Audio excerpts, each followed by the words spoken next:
Hey detectives, welcome back. We've got another mysterious case to explore. The case of Lauren Malt. While at university, Karen met Nigel Malt, a man with ambitious career goals. Their relationship started off well and seemed promising for starting a family. Although Karen's mother was concerned about Nigel's rude behavior, she chose to ignore this advice. They later married and had a daughter, Lauren Malt, who was born on April 8, 2002. Initially, Karen and Nigel's life together appeared happy, and they seemed to have a bright future ahead of them. However, over time, Nigel began to manipulate Karen. He used typical abuser tactics, suppressing her emotions with lies and appealing to her feelings of pity, which made her dependent on him. She was financially dependent on her husband and was unable to continue her studies due to pregnancy, making it difficult for her to find a job later on. Nigel had a long history of addiction to alcohol and prohibited substances. By this time, he was unable to function without these substances, which led to serious consequences for his life and family.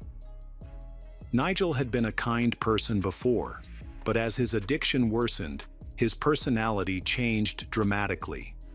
He became aggressive and cruel toward Karen.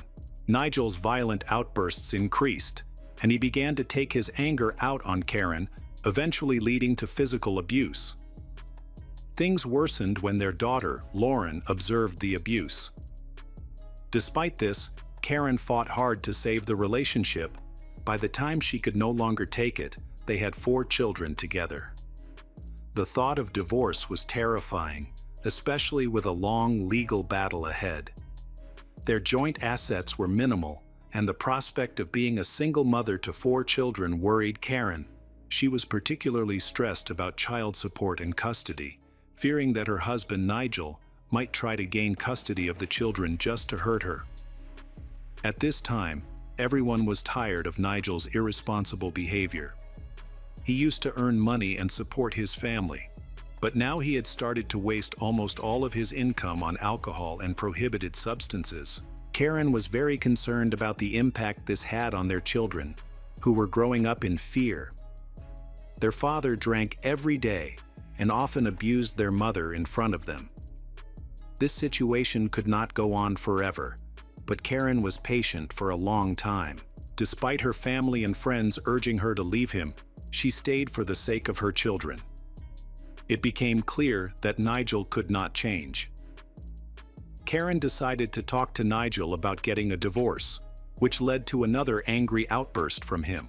He refused to pay alimony, making his stance clear to her. However, she and the children no longer wanted to live with someone so dangerous. The conversation ended in another conflict, filled with threats, which only strengthened Karen's resolve to leave her unfit husband as soon as possible. In March 2021, Karen reported Nigel's violent behavior to the police after a violent fight broke out while he was drunk. Karen later withdrew her testimony to spare him trouble, hoping that he would cooperate and consider a peaceful divorce. However, his failure to take responsibility made the situation worse. In April, Karen experienced an even more severe beating, which left her terrified for her life and concerned for her children.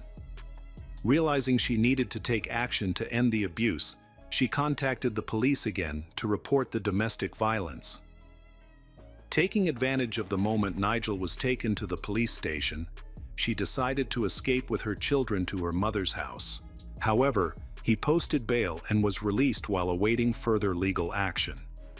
He was placed under house arrest and tried to manipulate her emotions by claiming he would end his life. But this no longer affected Karen. She was determined to act strongly and see things through to the end. To show Nigel that she was serious, she attempted to obtain a restraining order, but unfortunately, this effort failed. During this time, financial troubles worsened, leading Nigel to drink more heavily and become increasingly aggressive, cruel. He could not control his anger, treating not only his wife poorly, but also Lauren and their sons. Finally, Nigel was found guilty of domestic violence and received a suspended sentence. He was prohibited from contacting Karen and the children. During this time, he lost everything. Karen left him and refused to listen to any excuses or promises. He also lost touch with his children, who were no longer interested in seeing him because of his unpredictable and cruel behavior. Alcohol, which he had developed a daily habit of consuming, was banned, and he was unable to control his addiction. It appeared he was using alcohol as a way to cope with the hope of reconciling with his wife. However, Karen was firm in her decision and demanded a divorce. All of this has left Nigel feeling demotivated. Despite his promises to stop using prohibited substances, his condition worsened. He claimed this was due to his need to cope with his problems. The issue of alimony needed to be addressed, as it was nearly impossible for Karen to support 4 children alone. Karen found a job as a salesperson, but her income was insufficient. To help, their daughter Lauren took on several part-time jobs. Meanwhile, Karen's lawyer reassured her that she didn't need to worry about custody. Nigel was a severe alcoholic, and due to allegations of violence, he could be completely barred from seeing the children. At this time, Lauren's relationship with her father, Nigel, was strained, so she only wanted to communicate with her mother. During this time, Karen and her children lived in her grandmother's house in a small village called West Winch in Norfolk County, UK. Lauren turned 19 during this time and was dating a guy named Arthur. On Sunday, January 23, 2022, Arthur took Lauren to work at the store where she was employed as a salesperson. Throughout the day, Nigel called his daughter, Lauren, multiple times. It was unclear what he wanted, but she suspected he was in an unstable state. To avoid distractions at work, she chose not to engage in any conversations. After a long and tiring shift, Lauren returned home, hoping to unwind with her boyfriend before starting her next shift the following day. She was working hard, including overtime, to save money for her education. That evening, Nigel began calling again. It was clear he was not sober. Lauren decided to ignore his calls, hoping he would calm down. However, he was relentless, calling 19 times between 6:25 p.m. and 6:52 p.m. Despite the constant ringing, Lauren remained silent. Unfortunately, ignoring Nigel was no longer an option. He lived just 10 minutes away, making it easy for him to show up unannounced. At around 7:01 p.m., Nigel called Lauren, and she answered out of fear that not responding would escalate things further. Their conversation was brief and quickly turned hostile, filled with insults and threats. Lauren tried to calm her father, but her efforts only seemed to infuriate him more. According to Arthur, Nigel arrived at Lauren's house at 7:21 p.m. while Karen was at work. He was clearly drunk and acted aggressively. Lauren stepped outside, attempting to de-escalate the situation, but he responded with insults and tried to provoke a fight. He swung the crowbar and nearly hit her several times. After several attempts to grab her, he threatened to attack Arthur, who had been with her. Eventually, Lauren prompted Nigel to leave, expressing her desire to avoid further communication with him in that state.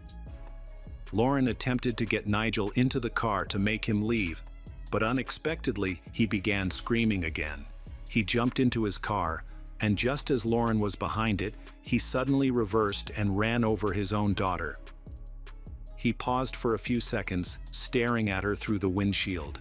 She was seriously injured, bleeding and screaming for help, but he did nothing. He didn't even get out of the car or call for an ambulance. Instead, he pressed the gas pedal and ran over Lauren a second time. It all happened so fast that Arthur couldn't react in time to assist her. The commotion drew the attention of neighbors, who called the police. One man rushed into the street, trying to stop Nigel, the crazed driver. Nigel saw Lauren lying on the ground, moaning in pain with serious injuries, but she was still alive. The neighbor realized that calling an ambulance was urgent, as Lauren had sustained injuries that would prevent her from being moved. However, Nigel was indifferent and insisted that everything was fine, claiming Lauren only had a few scratches. He pushed away the neighbor and Arthur, who were shouting at him to stop and call for help. Instead of calling emergency services, Nigel picked up Lauren and placed her in the passenger seat of his car. As he did this, Lauren moaned in pain, especially when Nigel tried to push her into the car. She was unable to sit up straight or maintain her balance due to her injuries, which likely included fractures. Nigel didn't even buckle her seatbelt, causing her to roll onto the floor in front of the passenger seat. While driving, he called his ex-wife, Karen, and began to tell a confusing story about an incident in which he accidentally injured Lauren. He was drunk, and his explanation was muddled. Karen didn't fully understand what was happening, but decided to wait for Nigel to arrive at her workplace. Nigel insists that Lauren is not seriously injured and wants to inform Karen so that Karen can take her to the hospital. He admitted that he couldn't do it himself because he had been drinking and was afraid of losing his driver's license. He drove directly to the parking lot in front of the store where Karen worked. Upon seeing Lauren's condition, Karen realized that Nigel had downplayed the severity of the situation. Lauren was in critical condition, and Karen struggled to lift her from the floor into a seat. During this time, Nigel merely watched in silence. Lauren showed no response. It appeared she could lose consciousness from the pain. Eventually, Karen called for an ambulance. Lauren was taken to the hospital, where doctors quickly realized her injuries were severe and could only be treated at a specialized medical center. They did everything possible to save her life. Unfortunately, a few minutes after she was on the operating table, her heart stopped beating. Meanwhile, the police arrived at the scene where Lauren was stabbed. There, they met Arthur and the neighbors, who witnessed the horrific incident. Bloody tire marks were visible on the driveway, evidence left by Nigel. Unlike many other crimes, there was enough evidence to bring immediate charges.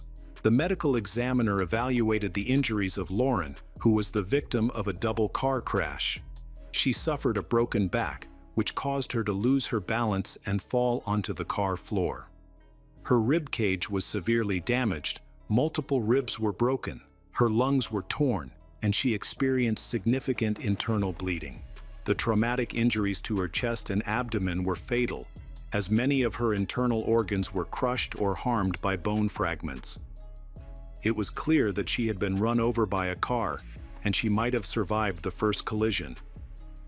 After the second collision, she might have had a chance of survival if she had not been pushed into the car by Nigel and fallen, and if paramedics had been called immediately. Unfortunately, her fall to the floor of the car made her condition worse, and the delay ultimately claimed her life. Nigel Malt was quickly apprehended. It was discovered that he was highly intoxicated, with a blood alcohol level more than twice the legal limit for driving. Karen believed his aggressive behavior was solely due to alcohol or prohibited substance use. After his arrest, Nigel refused to cooperate with authorities. Nigel provided basic details about his name and address to the police, but refused to discuss the incident. During the preliminary hearing, he denied any wrongdoing, despite clear evidence against him. He explained that he went to see Lauren that evening after she didn't answer his calls, and then spoke to him rudely. He tried to talk to her, but she was unresponsive because he was leaving and planned to talk later. As he backed his car out, he felt a slight thump, but assumed he had hit a box or a rock that he hadn't seen in the rearview mirror. He had no clue that he had run over his own daughter. When he backed up to check what he had hit, he accidentally ran over her again. This is clearly a dishonest excuse from a coward who dares not admit his guilt. The detectives observed how unemotional he was when discussing his daughter's death, and it seemed to have no effect on him. In conversations about his family, he often spoke of Karen and Lauren with disdain. This situation was completely baffling. Nigel's wife Karen was a good woman devoted to her family. Lauren grew up to be just like her mother, a decent person. Despite the difficult home life caused by Nigel, she avoided alcohol and other harmful substances. Instead, she focused on her education, career, and improving her life. The neighbor and Lauren's boyfriend Arthur contradicted Nigel's assertion that the incident was accidental. They claimed that after Nigel ran over her while reversing, he paused for a few seconds, shining his headlights on her. Nigel could not have missed her at that moment. Then, he intentionally ran over her a second time. This could not have been an accident. Even if he didn't see her the first time, she was clearly in his line of sight the second time. The neighbor claimed that there was a conflict between Nigel and Lauren that evening. He described Nigel as aggressive and unkind. Even when Nigel hit Lauren with his car, he showed anger on his face and did not stop. The neighbor believed that the violence started because Lauren was simply asking him to leave. The police have obtained new evidence. While the neighbor attempted to talk to Nigel, several local residents recorded the incident with their cameras and phones from their windows. This footage was later presented in court. It clearly showed Nigel intentionally running over Lauren, and the prosecutor's office argued that the initial incident was also not an accident. Even the defense lawyer acknowledged that what happened could hardly be seen as a mere coincidence. The defense attorney focused on arguing that the murder was unintentional, but this argument lacked credibility. However, the bloody tire tracks and Nigel's tire tracks were a perfect match. Given the undeniable evidence, Nigel Malt was found guilty. In September 2022, a hearing was held where the sentence was announced. Nigel Malt was sentenced to life in prison with a minimum of 18 years before he could apply for parole. The court noted that Karen's claims of domestic violence were considered when determining the sentence. Karen's family made it clear that they would remain involved. Karen stated in a media interview that she would attend every parole hearing to ensure that Nigel did not get released. At the sentencing hearing, Nigel relied on crutches for support throughout the proceedings. He maintained his innocence, claiming the incident was an accident. Many believed he was trying to gain sympathy from the court by portraying himself as a victim, a tactic he often used with Karen. Others saw this as just punishment for a man who had killed a child. Karen had decided to proceed with the divorce, feeling ashamed to be associated with a man who killed his own daughter in a drunken rage. He had used his car as a weapon, running over her twice and leaving her no chance of survival. Given these circumstances, Karen felt the sentence was too lenient and believed Nigel should never be released.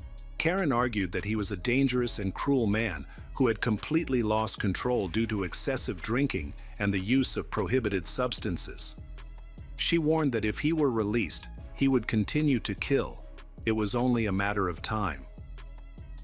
Notably, Nigel's sons have repeatedly stated that they would only feel safe if their father remained in prison for life. The case has created great public outrage, leading to much discussion about protecting children and spouses from domestic abusers. Activists are calling for harsher penalties for individuals like Nigel, including life imprisonment without the possibility of parole. However, no substantial changes have been made so far. Hi everyone, thanks for returning. Let's unravel another perplexing mystery. The case of Rachel McLean. Rachel McLean returned home to Blackpool, UK, for the summer of 1990. She was 18 years old and had just finished her first year at Oxford. Rachel was very busy with her studies and spent all her free time studying. She had a healthy lifestyle and played sports. Rachel had many friends and loved heavy metal music. She joined a local charity where she worked during the summer. While on a day off, Rachel was relaxing with friends at a local club when she met a bartender named John Turner, who had long brown hair. John was from Nottingham and had returned to Blackpool for the summer. Rachel found him attractive and easy to talk to, so they quickly became interested in each other. That night, they chatted. John attended Rachel's 19th birthday party. After the party, they had a passionate night together. According to John, their relationship continued to develop. However, at the end of the summer, Rachel had to return to Oxford, and John returned to Nottingham. The two cities were just over 2 hours' drive apart, so they could easily visit each other. They spent weekends together and kept in touch by letter and phone during the week. John wrote Rachel long love letters, which she enjoyed. John Turner was born in HMP, but as a child he moved to New Zealand with his parents and settled in a city called Bath. The family lived in 2 countries before John returned to the UK to study at King's College. During his time there, he won the hearts of both students and teachers. He hosted a show on the local college radio station twice a week and was a talented athlete on the soccer team. Rachel McLean was a promising student. Her literature teacher at college admired her achievements. Rachel started college in the same year as John. On Christmas, Rachel invited John to meet her parents and they had a nice evening together. Rachel's parents were very happy with her choice, finding John intelligent, good-looking and confident. John became increasingly infatuated with Rachel but was saddened by the distance between them. During this time, she moved into a student apartment on the first floor of the school with 4 other students. John felt anxious and jealous because one of her neighbors was a man and the boys often visited her house. To cope, he wrote and called her constantly. However, Rachel was very busy with work and study. Since there were no mobile phones in those days, they could only communicate by landline. She would often come home at the end of the evening, exhausted, and go straight to bed. She did not have the opportunity to communicate with John regularly. His dissatisfaction increased with each missed call and he became increasingly jealous. His possessiveness became evident during this time and he complained to her, which began to annoy Rachel.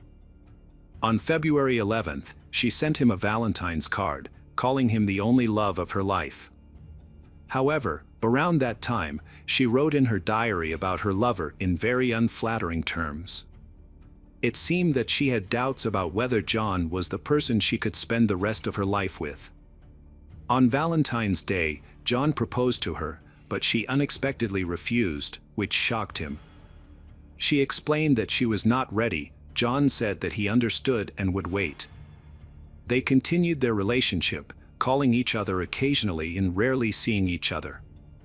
2 months later, in April, they planned to spend the Easter holidays together. John went to Blackpool again on Saturday, and Rachel's mother took her back to Oxford because she had important school matters to attend to on Sunday.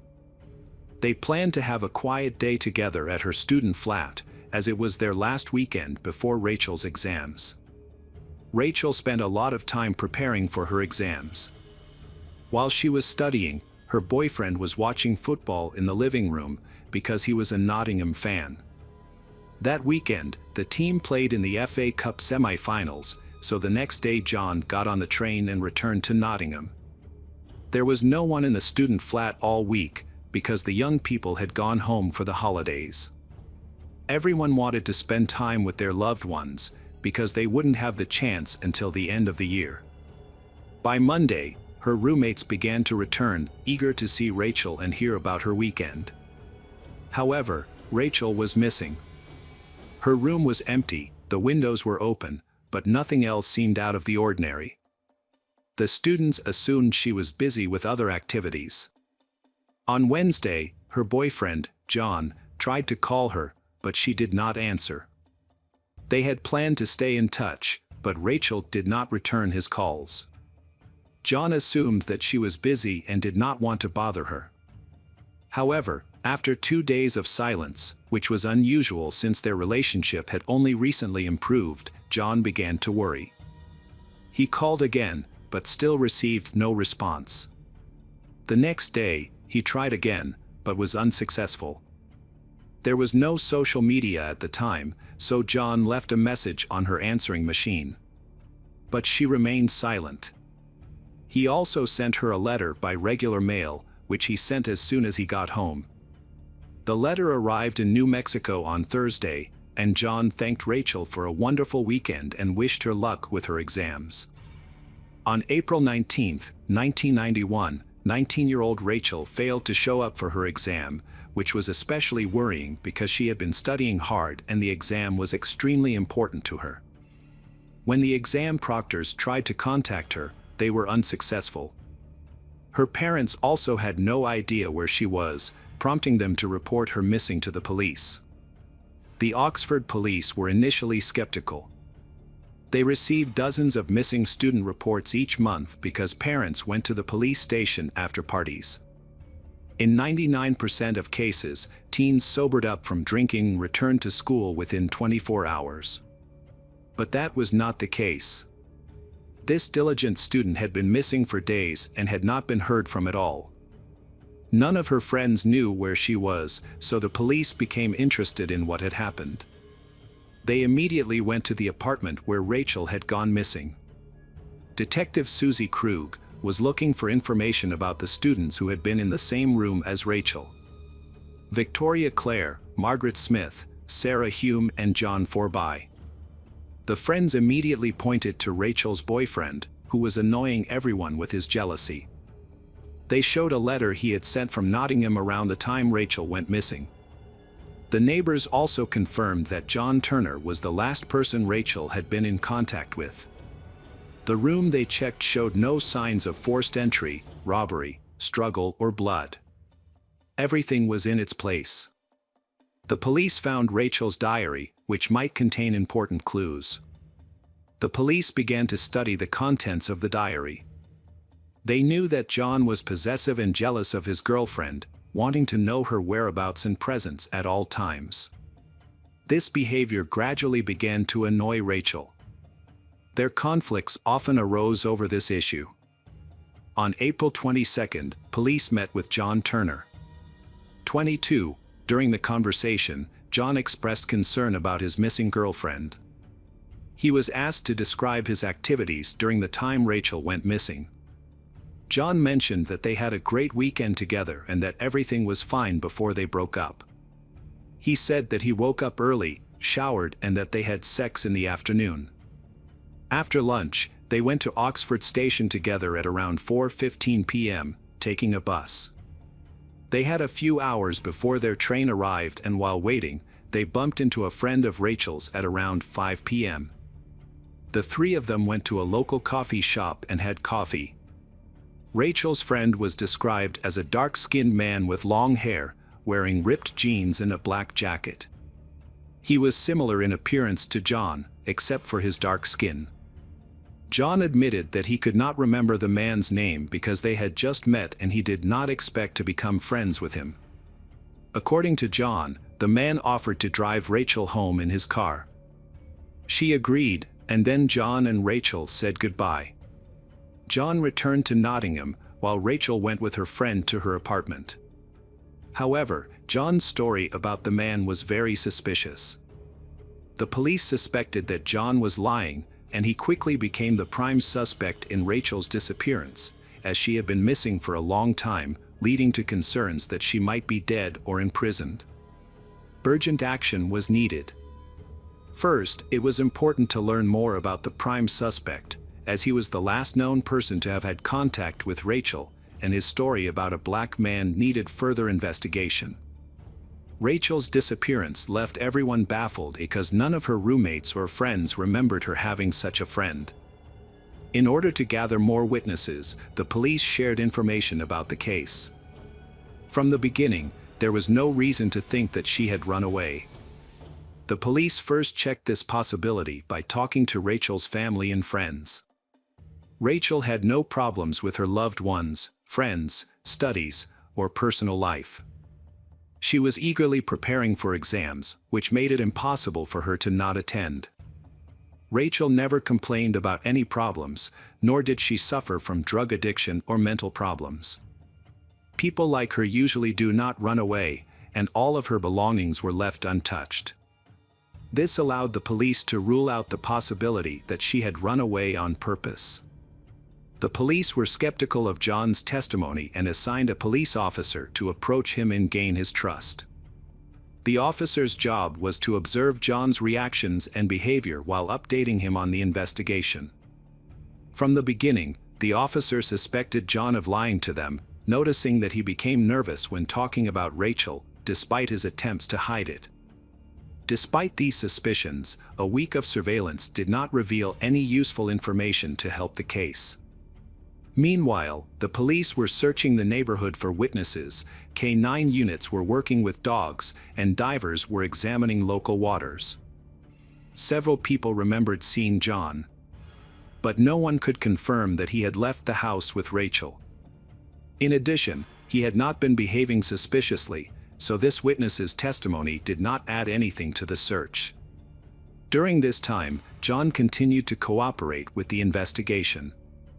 He even helped create a composite sketch of the man who, according to him, was supposed to drive Rachel back to her apartment.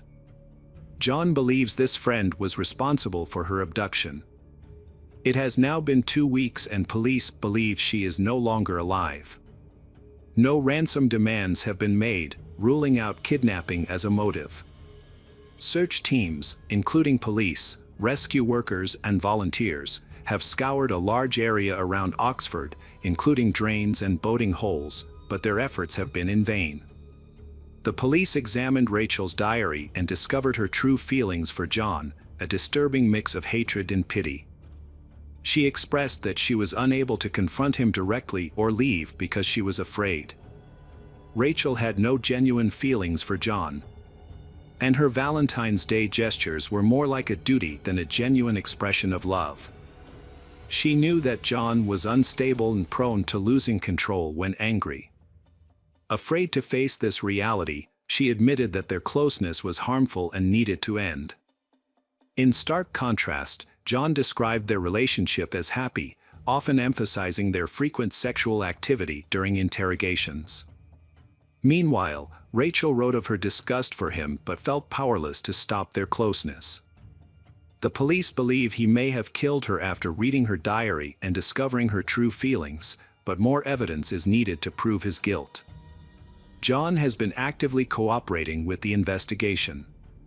He has attended a press conference to draw public attention to the search for Rachel and to help reconstruct the last day he spent with her. John describes the events at the station, claiming that a stranger, whom he says was a dark-skinned friend of Rachel's, was involved in her disappearance. The plan is to closely monitor John's reactions and behavior during these events, as experienced journalists can identify inconsistencies in his story. Many people have noted that John's description of the dark-skinned guy closely matches his appearance, including his clothing, except for his skin color. It is as if he was trying to describe himself but changing his race.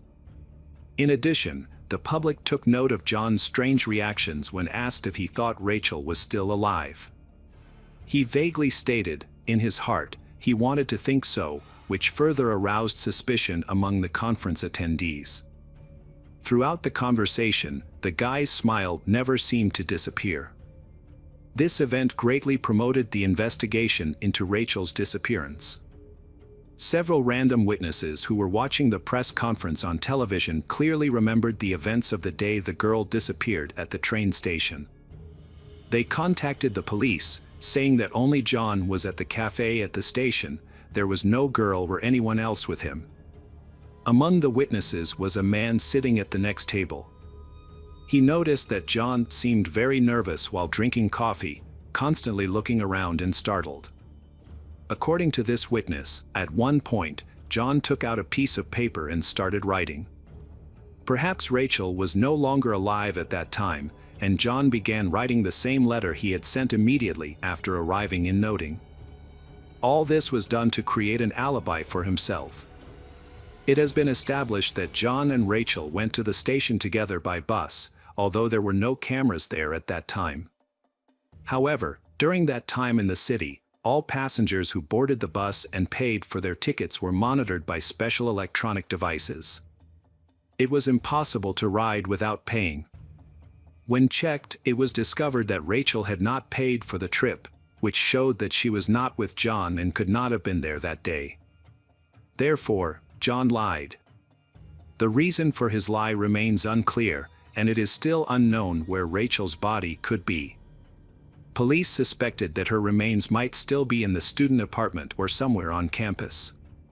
Surveillance cameras covered the area around the building, but none of them showed John carrying any large, suspicious items. Police requested a floor plan of the student dormitory and discovered that there were voids under the floorboards. Police returned to the apartment where Rachel had lived and removed the floorboards. There, they found her body tightly packed in a bag, only 20 centimeters high. The cold weather at the time slowed the body's decomposition. In addition, the space between floors was structurally well ventilated, so the decomposing body did not emit a foul odor and was not discovered until 19 days after her death. Because Rachel's body was so well preserved, the forensic expert was able to determine the circumstances of her death with a high degree of accuracy within an hour. John was then questioned by the police. Initially, he refused to answer police questions. However, the next day, he confessed to killing Rachel. He said that after watching a football match, he proposed to Rachel, hoping that she would accept, but she refused. The couple exchanged a few words. As a result, he lost his temper and attacked her. In his confession, John admitted that he did not understand why she refused to get engaged. She did not want to answer for a long time but finally admitted that she had been having an affair and that she was not sure that she was ready to commit her life to John. In response, he insulted her. Rachel tried to hit him, and after the slap, he lost control and pinned her down on the chair with his weight, preventing her from moving. John claimed that he did not remember what happened next. When he regained consciousness, he found himself sitting on a couch in front of Rachel's lifeless body. Forensic experts confirmed that Rachel had been strangled. There was a deep, thin mark on her neck, indicating the use of an object rather than hands. The tie Rachel had given him for Christmas was missing from the crime scene and from John's belongings, believed to have been used to kill her. After a while, he decided to dispose of the body. Unable to get the body out of the building, he put it in a bag, removed the floorboards from Rachel's room, and stuffed the body into a small space. He then quietly reinstalled the floorboards. John then packed his things and headed to the bus station. While waiting for the train at a coffee shop, he wrote a letter to Rachel. In the letter, he thanked her for the weekend they spent together and mentioned a black man who was supposed to drive her home, which was a made-up story. He had invented this character to support the lie he had created. He also expressed concern for his girlfriend, who would be alone for several days. After sending the letter, he called her several times and left messages on her answering machine. John then wrote another letter, addressed to Rachel in New Mexico, saying that he had tried to call her several times during the week and was very worried, hoping she would call back soon. This deception allowed him to fool the police and the public for 19 days. Afterward, despite his confession, John Turner maintained his innocence. In December 1991, John claimed that his actions were in self-defense. He wanted to avoid a life sentence for premeditated murder, so he argued that the girl's death was accidental. Rachel was described as argumentative and unfaithful, often insulting John. John also stressed the humiliation he suffered at the hands of Rachel. He had erectile dysfunction due to the disease and claimed that she constantly criticized him for it. This was especially difficult during the outbreak when he was unable to have sex with her due to pain in his groin and abdomen. In court, his lawyer portrayed him as the victim. He was a caring man in love, dreamed of marrying Rachel and proposed to her twice, both times being rejected. Of course, all of this is not true, because judging by the diary entries, the girl was generally uncomfortable with intimate contact with John. There is no evidence that Rachel had any intrigue or relationship with anyone else. Rachel's close friends did not know about any other guy. Many believe that she made up the story of the affair to justify her quick breakup with John, but it is possible that she never actually said this, it was just his word. In the end, the jury did not believe John and he was sentenced to life in prison, with the right to parole. John's story does not end there. While serving his sentence, he developed a relationship with a 20-year-old woman who looked exactly like Rachel. She learned about him through a newspaper article and became interested, believing that he had been wrongly convicted. Despite being imprisoned, they began a romantic relationship. Lawyers continued to fight for John's release and maintained his innocence. In 2003, after 11 years behind bars, John was paroled. He returned to New Zealand, intending to start his life over. His girlfriend, whom he met while in prison, followed him to New Zealand to attend university in Whanganui, the city where John lived. Apparently, 11 years in prison did not benefit John because he then attacked and began strangling the new girl, who believed he was innocent. John was 49 at the time. Fortunately, the attack was not serious and the girl was able to escape without serious injury.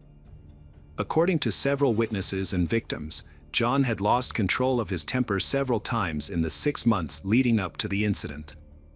It was clear that he had anger management issues. John often became jealous and turned small problems into big arguments, often insulting his partner in front of others. Some time after the initial incident, the situation recurred and he attacked her again. During this time, the couple were staying at a motel in the city of Whanganui. There, they argued again. John threw his girlfriend onto the bed, raised his fists and punched her in the face while holding her down with his weight. However, he regained his composure and left the room. A few hours later, the girl texted John, saying that she was ending the relationship. She said that he was dangerous and needed to attend an anger management program. In response, he flew into a rage again, returned to the motel and stormed into the room. He attacked her, tore her clothes off, demanded sex, hit her on the head several times and threatened to kill her. In 2018, the girl reported John to the police and he was charged with assault. He was sentenced to 2 years and 9 months in prison. The sentence was relatively light because the conviction occurred in New Zealand. If the attack had happened in the UK, he would have faced a life sentence. Despite the attack, his new girlfriend told the media that she believes anger management is still an issue for John and that he needs help. She hopes he can control his anger and that they can rekindle their relationship, despite the mental and physical abuse he has inflicted on her. In court, she admitted that he had threatened to kill her if she tried to leave him, although she did not take the threat seriously. John has recently been released from prison, but his current situation is unknown. Hello friends, welcome to our channel. Today we're going to take a look at another horrible case with you. The case of Bruce Pardo. In December 2008, the Ortega family invited their adult children and their families to their beautiful home in Covina, California, to celebrate Christmas. Covina is a quiet town with a low crime rate, located about 30 kilometers from Los Angeles. Joseph and Alice Ortega cherished Christmas as a time to bring their loved ones together. They had 5 children, 2 sons, Charles and James, and 3 daughters, Alicia, Letitia, and Sylvia. During this festive gathering, they engaged in their traditional poker games, enjoying laughter and joy while celebrating together. Suddenly, the doorbell rang. No one suspected that the person at the door intended to harm the Ortega family. So, they opened the door without hesitation. A few minutes later, a neighbor called 911 in a panic, yelling that the house across the street was on fire. He urgently requested firefighters to come quickly. Chaos unfolded at the scene. Firefighters were dispatched immediately to put out the flames. However, by the time they arrived, the emergency service had received several more calls from concerned neighbors. Some reported hearing gunfire, while others mentioned seeing people fleeing the house and crying for help. All available emergency crews were sent to manage the situation. Later, one of the police officers who arrived at the house described the scene as an apocalypse. Everything was on fire, and a large number of special service personnel and equipment had arrived, causing many people to rush around. Most neighbors came out of their homes, watching helplessly as firefighters worked to put out the flames at the Ortega family's house. In the midst of this chaos, they quickly located Leticia and Katrina, her 8-year-old daughter, who had managed to escape the violence. Remarkably, both survived. Initially, it was thought they had fled the fire, but the reality was much more disturbing. When the police arrived, Leticia was no longer at the house. Her daughter had been seriously injured by a gunshot and was taken to the hospital, where doctors were fighting to save her life. Leticia, a key witness, was interviewed at the hospital and shared a shocking story that disturbed the entire city. She explained that during Christmas celebrations, a man dressed as Santa Claus came to the Ortega family's home. Instead of spreading holiday cheer, he pulled out a gun and started shooting. After the attack, the man in the Santa costume set the house on fire to destroy evidence. Due to her injuries, Leticia couldn't provide further details. Neighbors backed up Leticia's account, saying that at around 2:45 a.m., they saw a strange car with a Santa Claus image driving away from a dead-end street near her home. In an effort to apprehend the shooter, police quickly began investigating who had been in the area at the time. After firefighters extinguished the fire, they found the bodies of the victims amid the rubble. In total, 9 people were killed, and their bodies were burned beyond recognition. Forensic experts later confirmed that only the hosts and their daughter had died from gunshot wounds. The other guests suffered from gunshot wounds to varying degrees, but ultimately died from smoke inhalation and fire. Some of the bodies were so badly mutilated that they could only be identified through dental records. The initial situation worsened and police discovered another victim in a pool of blood in nearby Sylmar, California.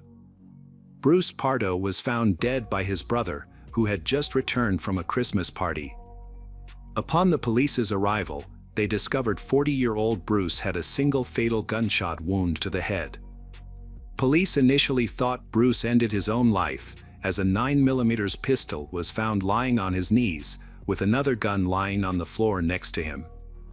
Police confirmed that Bruce had recently finalized his divorce from Sylvia, from whom he had officially separated on December 18, 2008. Notably, Sylvia's maiden name was Arte, and she was involved in the Coven massacre. Police quickly suspected a connection between the murders. They believed that Bruce's death was staged to look like a voluntary act, implying that the real criminal wanted to conceal his involvement. It is believed that Bruce, who was allegedly the attacker, disguised as Santa Claus, ended his own life the murders. Forensic analysis revealed that each of the 9 victims had been shot at least once. All the bodies had 9mm caliber bullets, which matched the weapon found beside Bruce's body. Later, police encountered Leticia. Despite the assailant's disguise, she was able to identify him. She claimed he closely resembled Bruce Pardo. Other family members present during the shooting were shouting this as well. With her testimony, police returned to the crime scene where Bruce's body was found. They began searching Bruce's car and discovered bloody footprints. They also confirmed that neighbors had seen the same car in the bay that evening, just before it fled the scene as the fire broke out. Bruce had asked Sylvia Ortega's parents, Joseph and Alice, to arrange a family get-together on Christmas Eve. This tradition involved the entire family getting together every year to play themed games. However, the holiday made them an easy target for a mysterious attacker dressed as Santa Claus. The attacker created a terrifying nightmare. It seemed that the attacker had harbored a deep hatred for the family, leading to such a horrific act, showing no mercy even to the children. Bruce had a negative attitude toward his ex-wife, Sylvia, and her family, which fueled his actions. The fire and shooting caused the most harm to Sylvia and her parents, whom Bruce despised. He was aware of the family's annual Christmas celebration and likely planned his attack in advance. This all felt too calculated to be a coincidence. Letitia continued recounting the events of that day. The Ortega family was gathered in large numbers. Sylvia, who was divorced from Bruce at the time, was present along with her 4 siblings, some of whom brought their children. Additionally, several friends attended the party. With so many people there, no one could recall the exact number of guests. During the celebration, just before midnight, they heard the doorbell ring. Although they weren't expecting any more guests, Sylvia's 8-year-old niece, Katrina, went to the door and looked through the peephole. She spotted Santa on the other side, dressed in his familiar red and white suit and carrying a bag. Excited, she told everyone about it. The adults exchanged puzzled glances, as they hadn't arranged for any entertainers in costumes. Later, neighbors mentioned that they had seen a man in a Santa suit approaching the Ortega family's home around the same time. One neighbor waved to him and wished him a Merry Christmas. The neighbor recounted that Santa Claus stopped at the Ortega house's doorstep, rang the doorbell, and waited. The neighbor then stopped watching, assuming it was just an Ortega family celebration. However, as he closed his door, he suddenly heard gunshots and screams, prompting him to call 911. The Santa suit fooled the guests, who thought a surprise was planned for them. They did not ask who the guests were and opened the door. He brought a bag, but instead of gifts, it contained guns and a homemade flamethrower. Letitia, Katrina's mother, grabbed a video camera to capture the festive moment. At that moment, Letitia heard applause. Her daughter Katrina ran toward Santa, who stood at the door with a large red bag. However, instead of presents, he pulled out a gun and aimed it at the child's face. Santa shot Katrina before anyone could react. Following that, he began firing at everyone in his path. Chaos erupted in the house as he ran out of bullets. He quickly retrieved a second gun with a full magazine. The assailant showed no mercy, even targeting children. In the ensuing panic, parents and 2 sisters sought refuge under the dining table. The attacker clearly saw his victims and shot them at close range, firing multiple shots at each, mostly in the back and head. Santa moved among them, continuing to shoot at the defenseless. He went through the rooms of the house checking and shooting everyone he saw. One of the bullets hit Sylvia's brother, James. Her other brother, Charles, screamed that he recognized the shooter. He barely had time to say Bruce Pardo's name before several gunshots rang out, and he was silenced forever. After moving through the house and leaving a trail of blood, Santa decided to destroy the evidence of his crime. He pulled a homemade flamethrower from his gift bag and began spraying fuel on the victims and surrounding furniture. Immediately, the entire first floor was engulfed in flames. Letitia said that the Santa suit caught fire and the attacker to flee the scene. This gave Letitia the opportunity to reach her daughter and take her to safety, but she was unable to save anyone else. Her child suffered serious head injuries, prompting a neighbor to quickly call emergency services. A 16-year-old boy and 2 other guests, along with everyone in the living room within sight of the attacker, were injured or killed. The survivors could only watch helplessly as the house burned, especially when a gas cylinder exploded inside. Firefighters arrived shortly after to extinguish the fire, with nearly 80 people on the scene. Despite their efforts, it took them an hour and a half to bring the fire under control. Police were initially skeptical, but a thorough investigation of the crime scene and autopsy confirmed that Bruce had indeed ended his own life, as no one else was in the house when he pulled the trigger. He also suffered severe third-degree burns to his arms and legs. Letitia mentioned that his Santa suit had caught fire during the incident, raising doubts about whether Bruce was actually responsible for the crime. It was clear to everyone that Bruce and Sylvia met through a mutual friend at work. At the time, Sylvia was divorced and had 3 children from her previous marriage. She and Bruce quickly connected and started dating. Their relationship progressed rapidly, and by December 2006, they decided to get married. Following their wedding, they bought a lovely house to accommodate their growing family. Bruce had a stable job as an electrical engineer at a large local company and also volunteered at the local Catholic church. Generally, people viewed him as a positive and helpful person, always willing to assist others in difficult situations, unless the conversation turned to money. Bruce always aimed to become wealthy. He worked hard, which allowed him to buy a boat and several cars over time.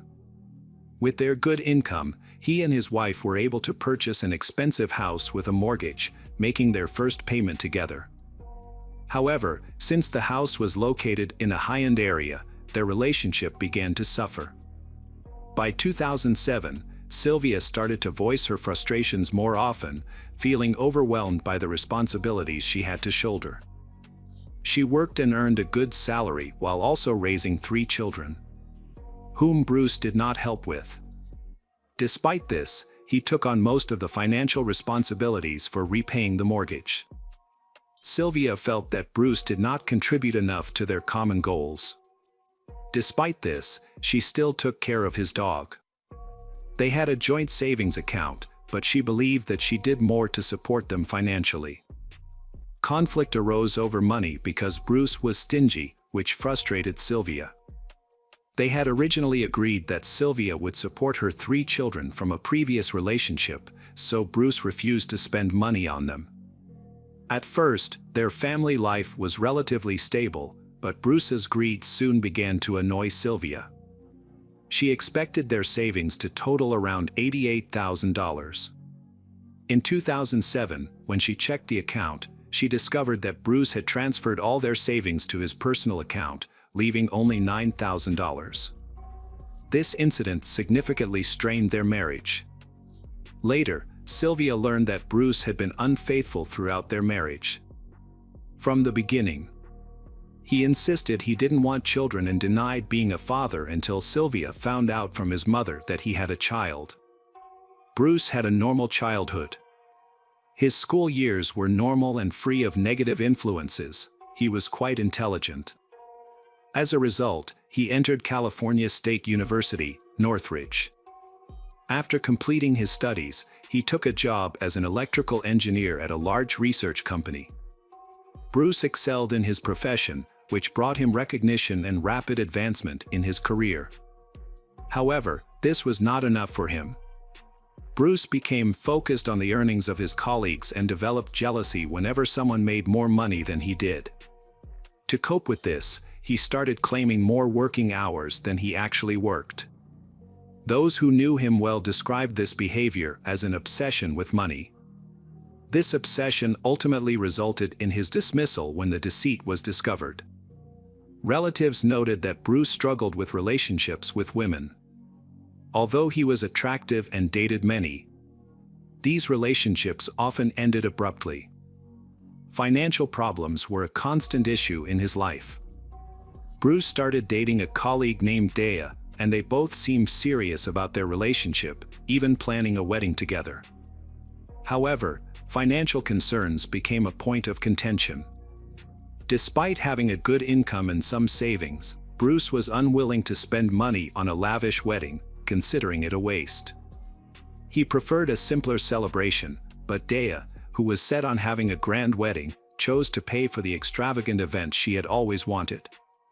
Dea took care of all the arrangements for the ceremony and paid for everything herself. However, Bruce was absent. He had backed out of the wedding, running away with $3,000 from their joint account, which they had been saving for their honeymoon. Instead of marrying Dea, he went to Palm Springs by himself and spent all the money on his own enjoyment. This decision also ended his relationship with Dea. In the following years, Bruce dated several women. But his greed led to the failure of those relationships as well. Friends noted that he was consistently the cause of the breakups, as none of his relationships lasted long due to his obsession with money. This continued until Bruce turned 30. During this time, he met Elena Luca, and they eventually married and had a son named Matthew in 2001. Tragically, when Matthew was only 1 year old, an accident occurred. While Elena went to the store for a while, Matthew was in Bruce's care. But Matthew fell into the pool in their yard. When Elena returned, she found Bruce and their son not breathing. It is unclear why Bruce did not call for help or attempt to resuscitate Matthew. Elena quickly called 911. Although doctors were able to revive Matthew, he suffered severe, irreversible brain damage that left him partially paralyzed for the rest of his life. Bruce's erratic behavior led Elena to suspect that he wanted to abandon their child, whom he seemed to find uninteresting. Bruce then chose to leave Elena and their disabled child, without providing any financial support. This left Elena in a difficult situation, as she was not working and in dire need of help. Despite her constant requests and innuendos, Bruce chose to ignore her, avoiding all contact with Matthew and ignoring Elena's pleas. By the time of the tragic events, the medical bills had exceeded $35,000, and with no payment agreement in place, Elena turned to the court for help. She was later awarded a monthly payment of $240, but the amount was not enough to care for a disabled child. When Sylvia discovered his past actions, she chose to end their marriage. She was outraged by Bruce's lack of concern for their son, which made it impossible for her to stay with him. Consequently, she filed for divorce.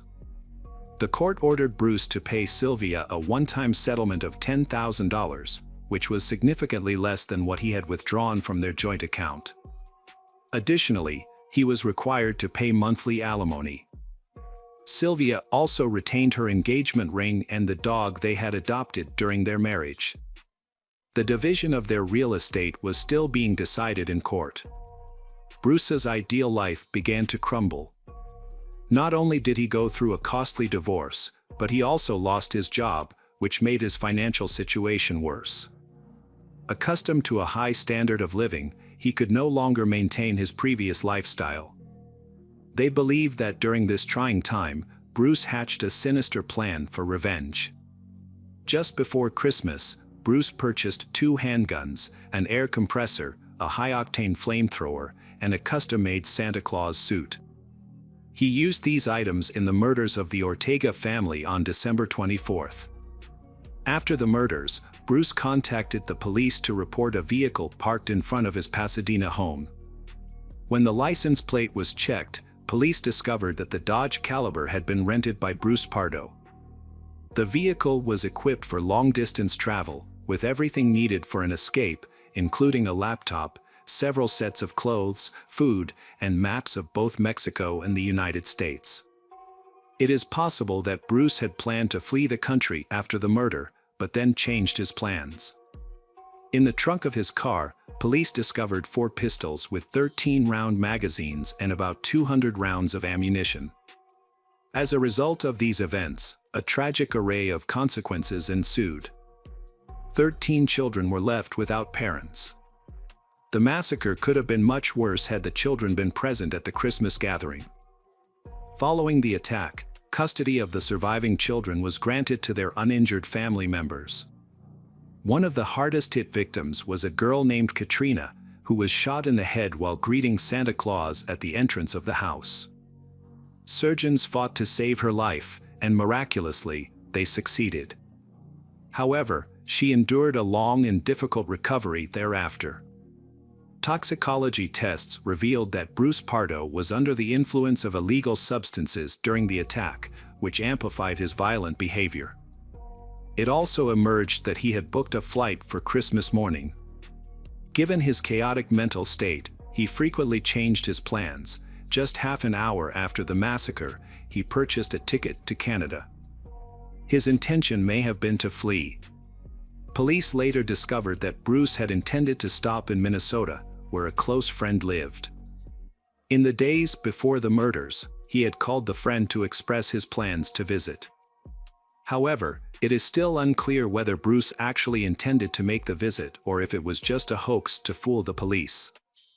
The police also discovered that Bruce may have been plotting to kill his biological mother, as she was the one who informed Sylvia about Bruce's disabled child.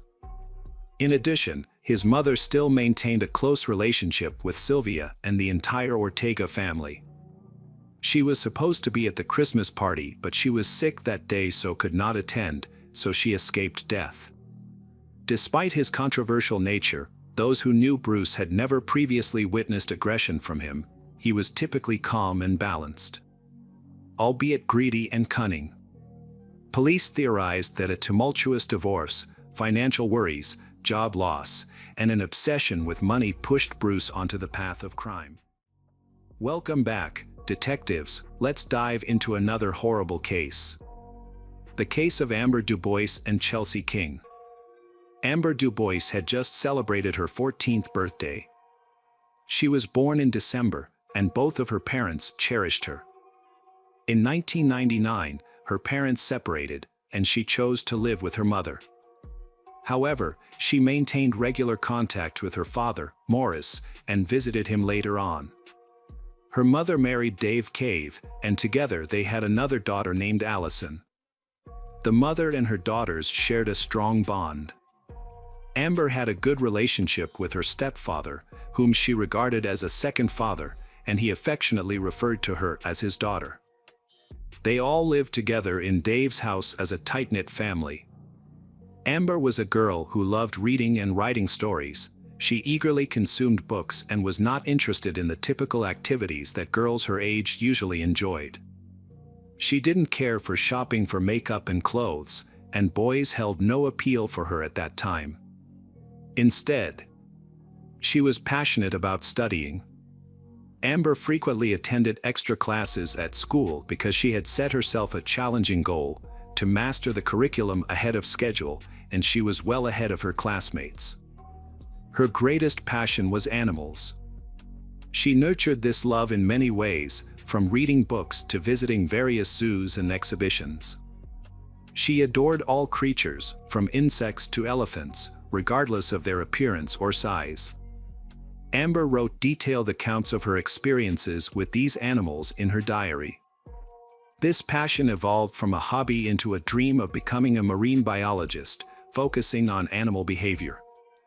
Amidst this, she was excited about the opportunity to join a school program called Farmers of the Future, where students could acquire a farm animal. Amber was eager to buy a lamb. Amber's mother and stepfather were not very wealthy, but she strongly urged them to support her project financially. Although they were hesitant at first, they eventually agreed under her persuasion and gave her about $200 for a lamb. However, they wanted to make sure Amber understood the responsibilities that came with this decision. Her mother suggested Amber write a sort of business plan outlining the steps to achieve her goal. Amber wrote a thorough letter that spanned over 2 pages. Recognizing her understanding of the project, her mother agreed to help her carry out the plan. The Amber was excitedly awaiting the day she could pick up her little lamb, whom she had named Lynette. On Friday, February 13, 2009, Amber woke up and prepared for school, packing a receipt for the lamb in her backpack. She walked to school every day, taking a short 10-minute route. However, that day, she did not return home as expected. Her stepfather was the first to notice. Initially, Dave thought she might be spending time with animals or had already gone to pick up her lamb and simply lost track of time. He searched the area around their home but couldn't find her and called out her name, receiving no response. Concerned, he contacted the farmer from whom Amber was supposed to buy the lamb. But the farmer informed him that she had not visited. Next, he called his wife to tell her what had happened. In a state of panic, she quickly called her daughter but received no response. The mother then asked Dave to check both the club and the school for their daughter. He got into his car and drove to the club first, but the staff there informed him that they hadn't seen Amber. Next, he went to her high school, hoping she might still be there, perhaps staying late to take care of her animal or to work on a project. However, when he spoke to the girl's teacher, he was met with a shocking revelation. The teacher informed him that Amber had not attended school that day. Suddenly, it felt like the ground had disappeared beneath him, and his panic escalated, especially when her mother learned about her daughter's absence from school. Amber was an outstanding student, diligent, intelligent, and humble. She worked hard every day to achieve her goal of finishing school early. Under no circumstances could she skip school voluntarily, which led her mother to worry about the worst possible scenarios. On that particular day, Amber was also excited because she was finally going to get her own lamb, a dream she had cherished for a long time. Despite their fears, they held on to hope that she would be found soon. Amber's mother immediately called the police to report her missing. She cried on the phone, pleading with them to start the search for her daughter right away, and they quickly launched an investigation. Meanwhile, her mother took time off work and hurried home to search for Amber. She also informed Amber's biological father, who joined the search as well. Police officers arrived at their home and spoke with Amber's Dave and mother. They described Amber as a shy, home-loving girl who was focused on her studies and loved animals. They emphasized that she was not a troublemaker and had very few friends, making it unlikely that she had run away. Police examined Amber's belongings and concluded that she had not escaped from home. All her possessions and money were left behind, so the police decided to visit her school. They followed the route Amber took daily for many years, hoping to find clues about her whereabouts. It was suspected that she might have been meeting someone before she vanished, but they found no evidence along the way. The police then spoke to the Amber's classmates, who confirmed that she was very focused on her studies and rarely interacted with anyone. She didn't go to parties or have friends or a boyfriend, making it difficult for them to understand where she could have gone. The police also reviewed Amber's online searches and contacts, suspecting she might have engaged with a dangerous person who could have lured her into a trap. However, her search history only included harmless queries about animals, with nothing that raised any red flags. In a desperate effort to find the missing person, police sought help from the public, hoping to receive useful clues. They distributed posters and flyers with Amber's picture. With the help of many city residents, police received valuable information. Several witnesses reported seeing a girl resembling Amber on the morning of February 13th, walking alone on her way to school. One witness noted that she was wearing a sweatshirt because of the cool, light rain that morning. Soon after, another witness came forward. A family friend had driven her daughter to school, and her children were friends.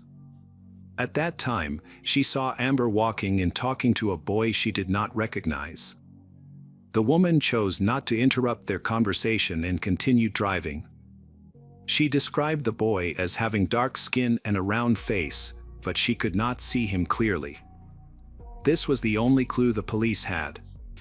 They focused on this information to try to identify the boy, but none of Amber's classmates could identify him. They then deployed bloodhounds to follow Amber's scent, leading the search party to Escato High School and along the highway to the remote Pala Indian Reservation. After the scent trail ended, the mother insisted that they had never been to the area and that Amber would not have gone there on her own, raising suspicions that someone had deliberately brought her to that location. News of Amber's disappearance quickly spread throughout the community and attracted significant media attention. This prompted many volunteers to form search parties and visit police stations to offer help.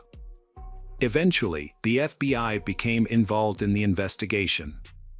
Agents first focused on known criminals in the area with a history of violent sex crimes, conducting over 500 interviews.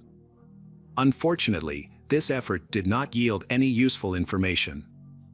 Police also re-examined Amber's home using luminol to look for blood, but found no signs of a struggle. They also reviewed all available surveillance footage along Amber's route, but although she appeared on several cameras, none captured the moment she disappeared. Time passed, and the police still had no valuable leads. Search teams could not find any clues. From all the information gathered, the police could only identify one suspect, Dave. This suspicion arose from the beginning of the investigation. His story seemed fabricated. The police closely examined the family and found an atmosphere of love and understanding. However, Dave had problems with his teenage stepdaughter, Amber. He felt that she should spend more time with the family, while she preferred to focus on her studies, participate in club activities, and spend time alone at home. Dave provided a confusing account of his activities on that fateful Friday. He claimed he didn't go to work, which was unusual for him. Instead, he attended a personal training session, returned home, and then left again. His inconsistent statements raised suspicion with the police.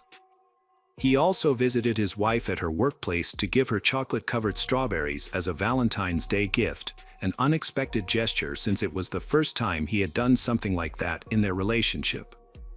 Additionally, he did not check the answering machine when he got home, which was unlike him. It seemed that Dave was preoccupied with something else, a fact that his wife noticed, remarking that his behavior that day was out of character. The police conducted a detailed investigation into the suspect's identity, but found no incriminating evidence. Eventually, they invited him to the station for several tests, including a lie detector test, which he accepted. Dave was asked to remove his shirt for an examination for scratches, but none were found. Furthermore, he passed 8 polygraph tests. As a result, Dave was ruled out as a suspect. Months passed without any news of Amber. Her mother could not shake the fear that Dave might be involved in Amber's disappearance. Overwhelmed by these thoughts, she packed her belongings, took her 7-year-old daughter, Allison, and left Dave. Worried about Allison's safety, she took an extended leave from work and kept a close watch on her daughter. The mother felt lost and hopeless. She hoped that Amber was still alive, but deep down, she knew that the chances were slim. In her desperation, she considered hiring a private investigator, using a dog, and even consulting a psychic to find clues about her daughter. The grief overwhelmed her, and without thinking it through, she suddenly left for Mexico with Allison after a stranger claimed to have seen Amber there. The mother traveled around the city handing out flyers and interviewing people to raise awareness about her missing daughter. Amber's biological father, Morris, was also determined to find her. He quit his job and spent all his savings on the search. The situation took a toll on him, but he persevered. The public response to Amber's disappearance was huge, leading to numerous newspaper articles and several films being made about her case. The entire country was shocked by Amber's disappearance. The number of witnesses contacting the police with various pieces of information increased, but none of this information was helpful to the investigation or provided valuable leads. On February 13, 2010, Amber's family held a fundraising event at a high school to support the ongoing search efforts, which they desperately needed. During the event, police representatives announced that there had been no progress in the investigation and that Amber was still missing. The community rallied around Amber's mother, expressing outrage that the perpetrator was still at large. On February 25, 2010, an unexpected event occurred when 17-year-old Chelsea King disappeared from Poe, a town just a 10-minute drive from Esca.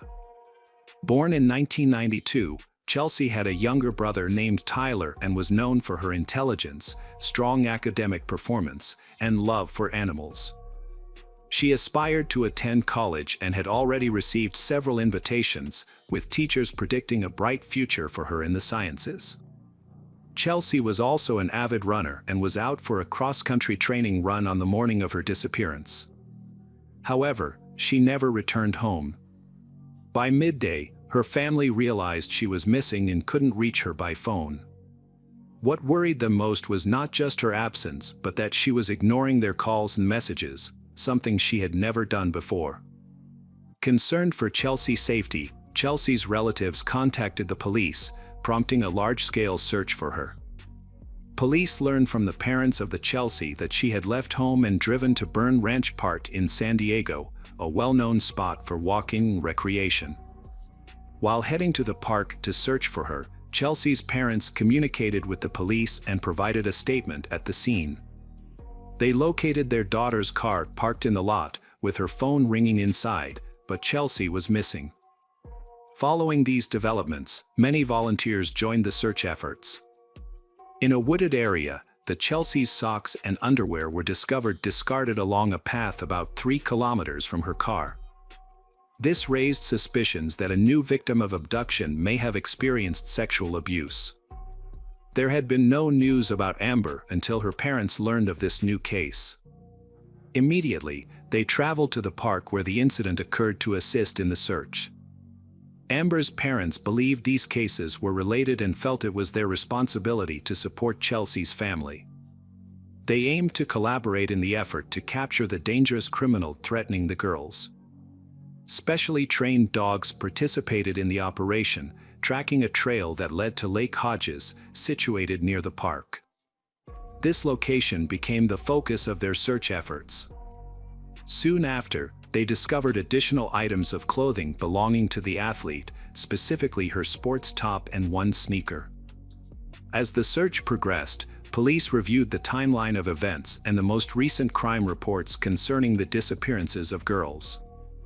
They were already aware of Amber's disappearance and sought out similar cases of attacks in the area from the past few years. A few months before Chelsea disappeared, a stranger attacked another girl who was jogging. This incident occurred on December 22, 2009, involving 22-year-old Candice Mankeo, who was running on her usual route near where Chelsea's clothes were later found. During her jog, a stranger suddenly grabbed Candice and threw her to the ground, trying to overpower her. She quickly realized that he intended to rape her. Candice fought back and screamed for help. After this, Candice managed to escape and struck the assailant in the nose with her elbow. The attacker screamed in pain and covered his face, giving her a few seconds to get away. The Candice immediately called the police to report the attempted rape. At that time, the investigation into Candice's case was still ongoing, but police lacked any leads. The police revisited the description of the rapist provided by the survivor. He appeared to be between 23 and 26 years old, fair-skinned with dark hair, and of large build. Meanwhile, the police received analysis results from Chelsea's belongings, which had been found in a wooded area. These results led to a significant breakthrough in the investigation. 2 different DNA profiles were identified on the clothing. The first matched Chelsea, but the second did not belong to her. This DNA profile was quickly entered into the police database, and forensic scientists soon made a 100% match. The DNA was linked to John Albert Gardner, known criminal with a history of sexual violence. Given this connection, police immediately began searching for him in relation to Chelsea's case. The John lived near Bernard's Ranch at the time of his arrest on February 28, 2010. He was 31 years old. Police first examined the John's properties. He owned and rented a significant amount of real estate, but they found no evidence of the Chelsea in any of these locations. After his arrest, the John requested a lawyer and refused to speak with police, which shortchanged the police of valuable time. Despite this setback, there was still hope that Chelsea was alive. The team began to closely analyze the John's profile to determine where he might have taken Chelsea after the kidnapping. John Albert Gardner was born in 1979 in California. He had a challenging childhood, as he frequently moved with his parents. His father struggled with alcoholism and was abusive towards both John and his mother. Additionally, John revealed that he experienced sexual harassment from a female family member, although he did not disclose her identity, stating it was not his mother. John's mother later noted that he had mental health issues from a young age. He spent time in a specialized clinic and took about 20 different medications, but none were effective. John was diagnosed with bipolar disorder and attention deficit syndrome, which caused his mood to fluctuate drastically. In stable moments, he was friendly and cheerful, but he could quickly become volatile when his darker tendencies emerged. In the year John was arrested, he invited a 30-year-old neighbor to his home to watch a movie. Instead of just watching a film, he began to harass her and then attacked and beat her. Fortunately, she survived the assault, managed to escape from his house, and reported him to the police. As a result, John was charged and sentenced to 6 years in prison. Psychiatrists believed he would continue to be a danger to society, yet he was given the opportunity for rehabilitation after his release. One psychiatrist even requested the maximum sentence for someone so dangerous. Despite this, John received a much shorter sentence and was released on parole after just 4 years. Following his release, he violated the terms of his parole dozens of times, but the police took no action. John stopped attending the meetings required by his parole, and there was a victim of one of his attacks who could identify him. However, Candace was visiting her parents for Christmas and was unavailable for questioning. As a result, police decided to visit her and brought 6 photographs. One photo was of the captured rapist, while the other 5 showed men who resembled John. When Candace saw the photo of John, she confidently identified him. All the evidence points to him, although John and his lawyers deny his involvement in Chelsea's disappearance. They cannot explain why his DNA was found on her underwear in the park. Police found it nearly impossible to communicate with the John. He would sit in silence, fixated on one spot, completely ignoring the police. Then, without warning, he would either scream in anger or laugh uncontrollably. At one point, John posed a critical question to the police, hinting that there might be other victims involved in the case. This was the first mention of a girl during the interrogation. The police had not yet investigated the John's connection to the disappearance of 14-year-old Amber, but John's question strongly suggested that his list of victims included not only Chelsea and Candace but also Amber. The police later learned that he had lived near Amber's home when she went missing. However, police chose not to inform the John that they suspected him in Amber's case. Instead, they passed this information to the department that had been investigating Amber's disappearance for over a year. Police worked together to unravel the details of the case. 5 days after the search for Chelsea King began, her body was discovered on March 2, 2010, on the southeast shore of Lake Hodges. She was buried in a shallow grave near the water. Chelsea had been raped and strangled, and male DNA found on her body was that of John Gardner. With this evidence, police were able to charge him with Chelsea's rape and murder, as well as the attempted rape of Candace. The final step was to establish his connection to Amber's disappearance. They continued gathering information and applying pressure on the suspect. John realized that the police would eventually uncover the truth, so he followed his lawyer's advice and decided to strike a deal to reduce his sentence by revealing the location of Amber's body. His only condition was that the fact he disclosed the grave of Amber would not be revealed during the trial. The prosecution accepted this condition. Following John's instructions, they went to Palu, which is near Iskandar. This area was only a few kilometers from where search dogs had previously alerted near an old water tower. The John indicated a spot on the ground, and they started digging. They eventually discovered a human body and retrieved the remains for examination. Dental records confirmed that the remains belonged to the missing Amber. By this time, the body had severely decomposed. Due to an agreement with the suspect, the prosecution was unable to reveal that John had pointed out the location of Amber's grave. As a result, they could not bring charges against him in connection with the case of schoolgirl Amber. Her family was devastated by this news. They had still held on to hope that their daughter was alive and would come home. Amber's family could not understand why John would kill Amber, especially since they had never hurt anyone. Chelsea's family also experienced similar pain over the murder of their daughters. Amber's parents were furious. They could not understand why the obvious culprit in their daughter's murder was not punished for his actions. However, the police gathered enough evidence to convict him of Chelsea's murder, which was a small but significant victory for the prosecutor's office. The prosecution even expected to achieve the death penalty for the brutal killer. Testimony, DNA evidence, and the victim's body strongly supported the prosecutor's case. However, there was a chance that Amber's case might never be officially resolved. To move forward, a plea deal was proposed involving the Chelsea family, and Amber agreed to this arrangement, which would lead to a guilty verdict for 2 murders. They proposed that John avoid the death penalty in exchange for confessing to the rape and attempted murder of Candace. The deal would save his life, and John promised to consider it. Amber's mother then asked to see John at the hospital. During their meeting, John recounted how, that morning, he had seen a pretty 14-year-old girl who strayed from her usual path to school to meet another girl. However, she never reached her destination. John stopped and threatened her with a gun, forcing her into his car. He then took her to a secluded area, where he raped her and began to strangle her.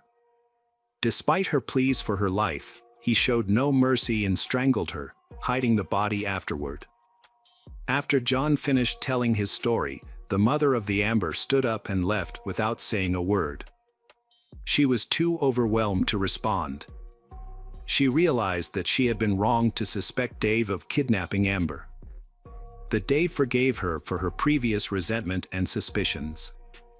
Eventually, the families were able to bury their daughters.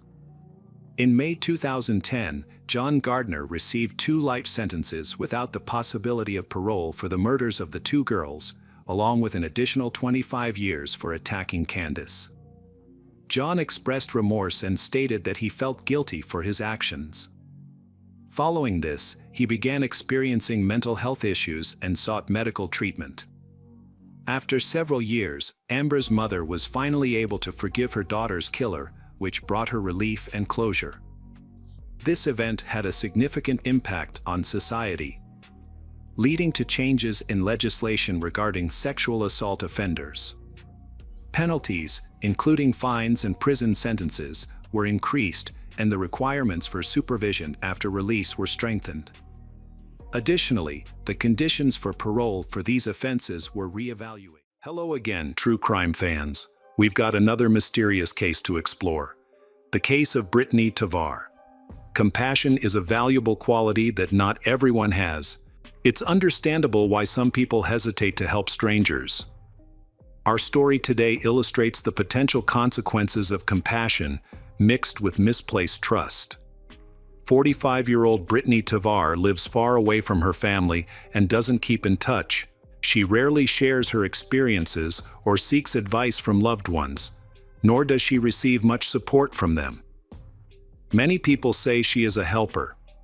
Unfortunately, this trait led her to a tragic situation. After finishing school, Brittany dreamed of becoming an actress, so she headed to Hollywood, hoping to pursue her dream of a film career. However, she was unable to achieve her dream of becoming an actress. Brittany then returned to Saint Gaston. She decided to become a real estate staff while also working part-time as a photographer. Brittany spent a lot of time exploring the city, looking for real estate for her clients, and taking architectural photos. This new path proved to be much more successful than her acting aspirations. She gained clients and later collaborated with many clients. Over the years, Brittany established herself as a popular real estate staff. She earned enough money to buy a nice house and lived a quiet, peaceful, but somewhat lonely life. The beach club became her second home, where she enjoyed singing by the beach and hanging out with a group of friends. On July 6, 2010, she followed her usual routine and then met up with friends in the evening. Brittany was friendly and seemed to be having a good time. However, She did not intend to stay long and left the party around 9:00 p.m. On her way home, she stopped at a nearby gas station to get gas. For the next 2 days, Brittany's family and friends were unable to reach her. They called and texted, but she did not respond. Her friends were very worried. Brittany was known for being punctual and responsible, so her sudden disappearance was unusual. Although she could have gone somewhere for work, she always informed her friends of her plans. Worried about her safety, several friends, including her best friend Brenda, went to her house to check on her. At this time, her family too were worried about her not responding to their calls and texts. When her friends arrived at Brittany's house, they immediately noticed that her car was not in the driveway. From the outside, Brittany's house looked completely normal. There were no signs of forced entry or anything that would indicate a search. Her friends started knocking on the door, but no one answered when they knocked. Brittany, who lived with 2 dogs and 2 cats, surprisingly, the dogs were gone with her, while the cats were still in the house. It was unthinkable that Brittany would leave her pets alone for so long without arranging for someone to care for them. Brittany's friends then contacted her sister to share their concerns. They decided to go into the house to feed the cats and investigate further. For convenience, they called a locksmith to help them unlock the door. Once inside, the first thing they noticed was the unusual level of cleanliness. Normally, Brittany's house would have some clutter due to her living with animals, but now it was spotless and sparkling. The air was filled with a strong smell of cleaning products. The cats were very hungry. Brittany's house was unusually cold, and the air conditioning was running at full blast, much to her friends' surprise. She was known to be frugal and would not leave the air conditioning on when she was away. Ultimately, Brittany's friends could not make sense of the strange details they noticed, so they went to the nearest police station to report her missing. The police were initially unconcerned, citing the usual excuses. They stated that as an adult, she had the right to manage her own time and was not required to inform anyone of her whereabouts. Brittany's family, which includes 3 brothers and a sister, hired a private investigator to investigate, and the family also contacted the police.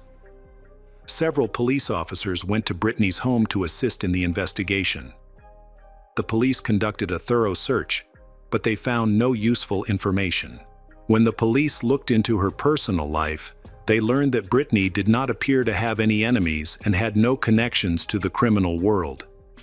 She was known to be kind, decent, and generally stayed out of trouble. However, Brittany often discussed her problems with a woman named Anne. Initially, their relationship was warm and friendly, but eventually turned hostile. According to her family, Brittany welcomed Anne into her home, which demonstrated her generous nature, as she often helped others in need. Witnesses noted that the 2 women often argued and even fought, leading to significant conflict between them. Brittany went to court to obtain a restraining order against Anne because she felt threatened by Anne's behavior. She believed her life was in danger and wanted to settle the dispute legally. She gathered all the necessary documents and evidence to support her case. Interestingly, she disappeared the day before the hearing was set to begin. This was particularly puzzling to those who knew her, as it seemed unlikely that she would vanish right before such an important event. Brittany had been determined to address this issue and had prepared extensively, so it was hard to believe she would willingly miss her own court hearing. After learning about Brittany and Anne, the police suspected that Anne might have been involved in the incident and wanted to question her to find out what had happened between her and Brittany. The police quickly called Anne in for questioning. Anne explained that she had housing problems and that she and Brittany had been friends who supported each other at work. However, things changed when Anne's boyfriend planned to visit from Ireland. He had come to the United States with the intention of finding a job and living with Anne. The search for housing began at this point. Anne reached out to Brittany, hoping she could provide a room for a while for herself and her partner, even though they were essentially strangers to Brittany. Initially, Brittany agreed to help her friend, but after some time living together, she changed her mind. Brittany confided in her friends that the couple was very difficult to live with, which created significant tension between the two women. Their friendship started to deteriorate quickly. The situation escalated into a fight, leading to Brittany's arrest after Anne called the police.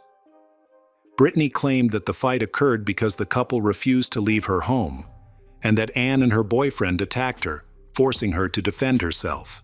Brittany spent the night at the police station and received a suspended sentence, along with requirements to attend anger management classes and complete community service. Additionally, she was ordered to stay away from Anne and her boyfriend. Surprisingly, Anne chose to remain nearby, and she and her boyfriend joined the beach club Serenade, where they intentionally showed off in front of Brittany. What once were friends became enemies. Brittany accused Anne of acting provocatively and aggressively, claiming that Anne was intentionally trying to provoke her, which led Brittany to seek legal protection. To support her claims of threats from Anne, Brittany started carrying a small video camera to capture evidence. The hearing was scheduled for the day after Brittany was last seen at a party. Witnesses confirmed that after leaving the party, she intended to go to a gas station and then return home. Brittany did not plan to go anywhere else. She hadn't consumed alcohol and left early to prepare for her court appearance. The hearing aimed to establish a permanent restraining order against Anne, who had been stalking Brittany. Given the circumstances, Anne had a motive to harm Brittany to avoid facing consequences in court. When questioned by police, Anne remained calm and cooperative, but insisted that she had nothing to do with Brittany's disappearance. She also provided a solid, verifiable alibi. Police were not quick to eliminate Anne as a suspect because they had no other leads. Then a major breakthrough came in Hopkins, South Carolina. 2 dogs belonging to Brittany were found wandering around different neighborhoods across the city. The dogs had tags on them, and when scanned at a veterinary clinic, it was discovered that they were from Florida and belonged to Brittany. After examining her dogs, no other important clues to the investigation were found. Both dogs were taken to a shelter. The search for Brittany continues. By this time, the police had learned that for over 10 years, Brittany had provided temporary shelter to at least 8 people struggling with housing and other life challenges. Brittany did not charge them rent. Instead, her guests helped with housework, cleaning, cooking, and gardening. Unfortunately, her generosity may have attracted dangerous people. The last person she took in was Joseph Dean Roberts, 26, whom Brittany had met just weeks before she went missing. They met at a local bookstore, where she realized he needed help. Joseph quickly shared his heartbreaking story during a brief conversation with Brittany. He explained that he had become homeless after losing his job at a nearby gas station. Brittany, known for her kindness, offered him a temporary place to stay in her home so he could get back on his feet. In exchange, she simply asked for his help with household chores. Several friends of Brittany's met Joseph, and she introduced him at the beach club Serenade. Everyone described him as a modest and pleasant young man who seemed friendly and calm. Joseph shared that he had endured harsh treatment from his parents since childhood and openly recounted his difficult life. His situation was complex, leading him to live on the streets, but he was determined to persevere. He saw Brittany as a true savior. She even bought him a computer to help him develop his web design skills and offered her assistance with her work. However, as the police began to investigate him, he appeared increasingly suspicious. A few days after Brittany went missing, he was stopped for speeding while driving her vehicle in Evanston, Wyoming. After speaking with the police, they found no evidence to charge Joseph, so he was released. As police examined the final days of Brittany's life, Joseph's behavior raised more suspicions. Consequently, he became the primary suspect in her disappearance. His actions and his relationship with Brittany were concerning, which drew the police's attention for multiple reasons. Joseph was the last known person to see Brittany alive on the evening of July 6th, after returning from a party. It is believed that Brittany returned home after a visit to a gas station. Alarmingly, Joseph used Brittany's car right after she went missing. The police began investigating his activities for more information. On the same day, he was spotted in Olmar, where he bought several items, including a tent, a black t-shirt, and shorts. This raised suspicion because Joseph had no money, no job, and no permanent residence, making it odd that he could afford new clothes immediately after Brittany's disappearance. Police discovered that the payment method used for certain purchases was Brittany's bank card. This indicated that he had stolen from her. They decided to investigate the transactions made with this card more closely. It became apparent that after Brittany went missing, he frequently used her card across multiple states. At this point, Joseph had fled, prompting police to issue a public alert through the media, warning that Joseph could be armed and dangerous. At this point, everyone was hopeful that Brittany would be found alive. The search for Joseph took longer than expected, creating urgency for Brittany's safety. As time passed, the likelihood of her being alive decreased. During this period, her family and friends pressured police to act quickly, fearing that any delay might jeopardize her life. Later, Joseph was arrested for petty theft in Seattle. Police, who were focused on searching for Brittany, were notified of Joseph's arrest and quickly traveled to the city to question him as a potential kidnapper. People still hoped that Brittany was still alive and in custody. They speculated that Joseph's purchase of a tent might indicate that he had hidden her from the city. During questioning, Joseph revealed a shocking truth.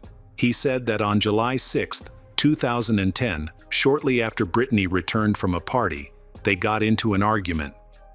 Brittany insulted Joseph, accusing him of being unhygienic and smelly, and he claimed she was being very rude. This angered Joseph, causing him to lose control. In a fit of rage, he grabbed a hammer and hit Brittany in the head multiple times. Joseph said Brittany did not die from her injuries. Instead, she fell to the floor, bleeding and still breathing. Joseph then walked into the kitchen, grabbed a large knife, and returned to kill Brittany. After committing the crime, he quickly began cleaning up the crime scene. He disposed of all the evidence by throwing it in the trash. To clean up the blood, he used cleaning supplies found in the house. Initially, he thought about hiding Brittany's body in the attic of the house, but he was unable to carry her up the stairs. He then wrapped the body in bed sheets. Before dawn, he placed her body in the trunk of Brittany's car to avoid attracting the attention of the neighbors. He then planned to drive far away from the crime scene. When asked by the police why Joseph took the dogs out of the house and chased them away, but left the cats alone, he mentioned that the dogs might attract attention. So Joseph decided to take the dogs with him when he hid the body. He left the cats behind because they were well behaved and could roam the streets freely, so he was not worried about them. He believed that the cats would find food and would not attract attention. After cleaning up, Joseph put the two dogs in the car and drove to Lysistrata, near Highway 95. Once there, he took Brittany's body into the woods, intending to bury her. However, Joseph did not have the proper tools and could not dig a grave by hand, so he decided to leave Brittany's body in the ground, believing that it would soon be eaten by a wild animal. On the way back, Joseph released the two dogs onto the road. He then returned to Brittany's house and went to bed. In the morning, he realized that Brittany's family and friends would soon start looking for her. He decided to escape in her car. He took all the money and valuables in the house, along with her card. He had known the password to the card for a long time because he had used it many times to buy groceries. He traveled across several states to avoid the police. Then, when he ran out of money and tried to steal from someone else, he was discovered and arrested. Police focused their search on Brittany's body. Joseph pinpointed the location of the body on a map, just a few hundred yards from Highway 95. Her body was later found, but it was badly decomposed, making identification impossible.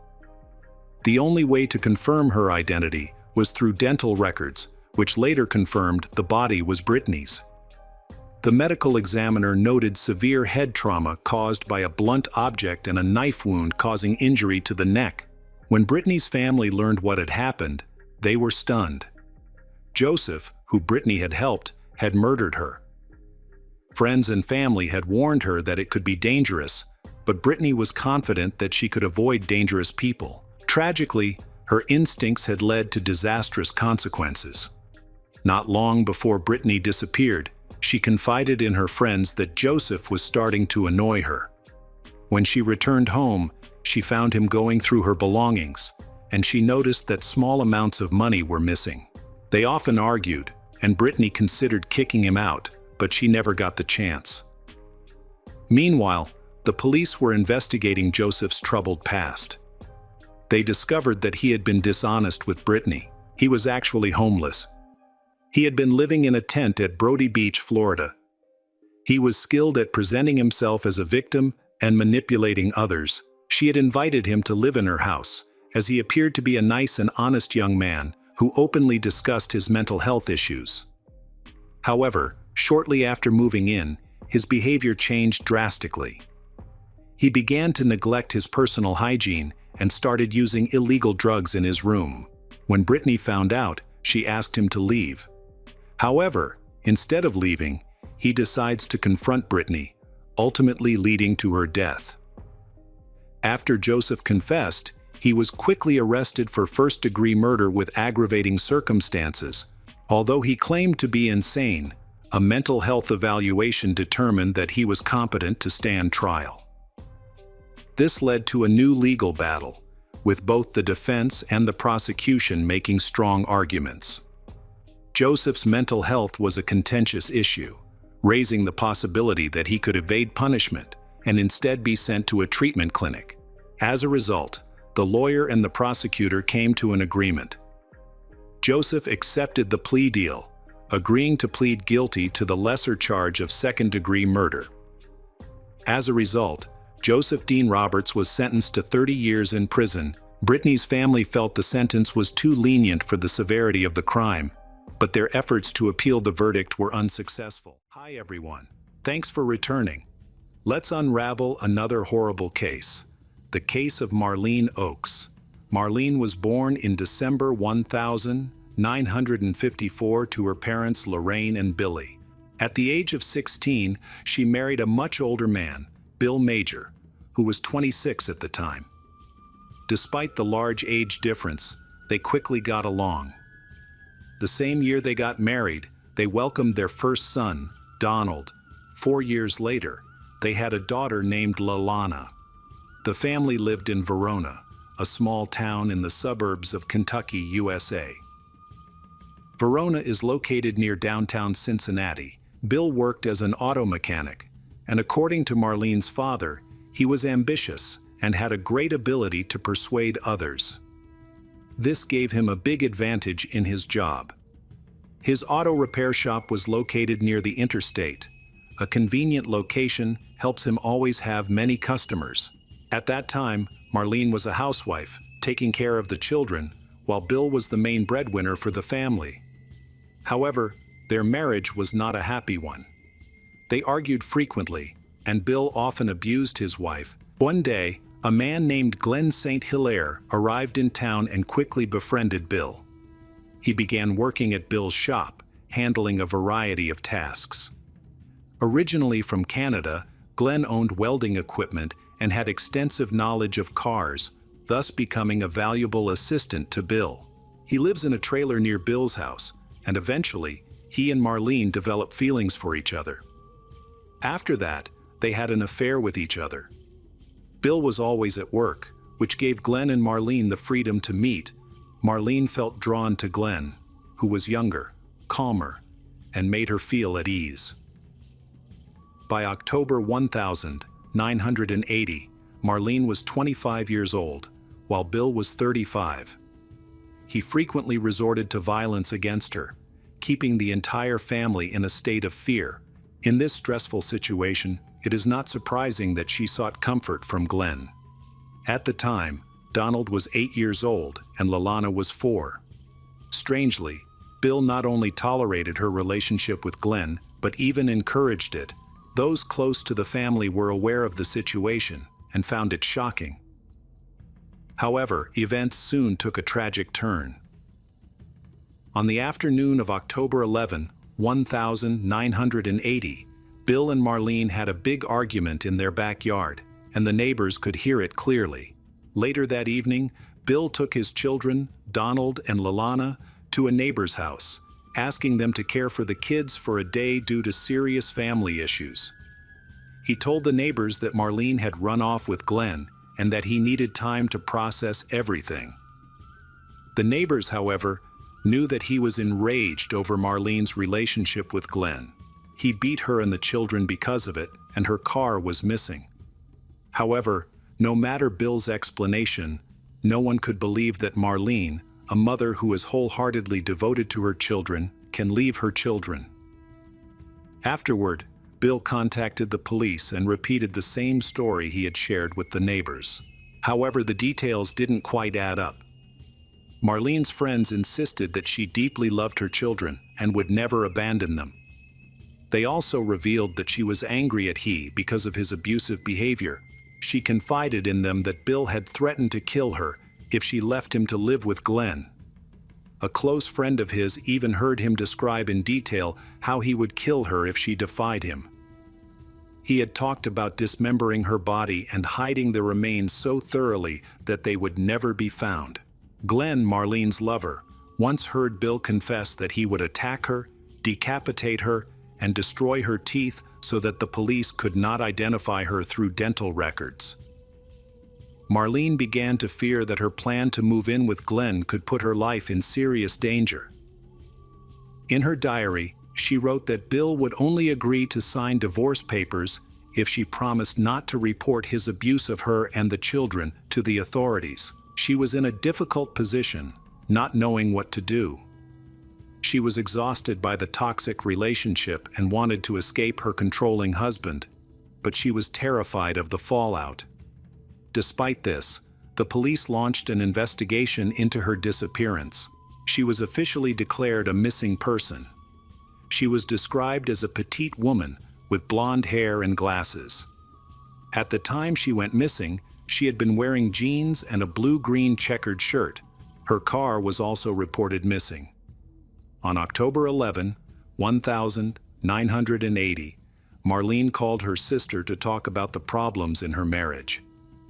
She was looking for advice, but her sister didn't know how to help.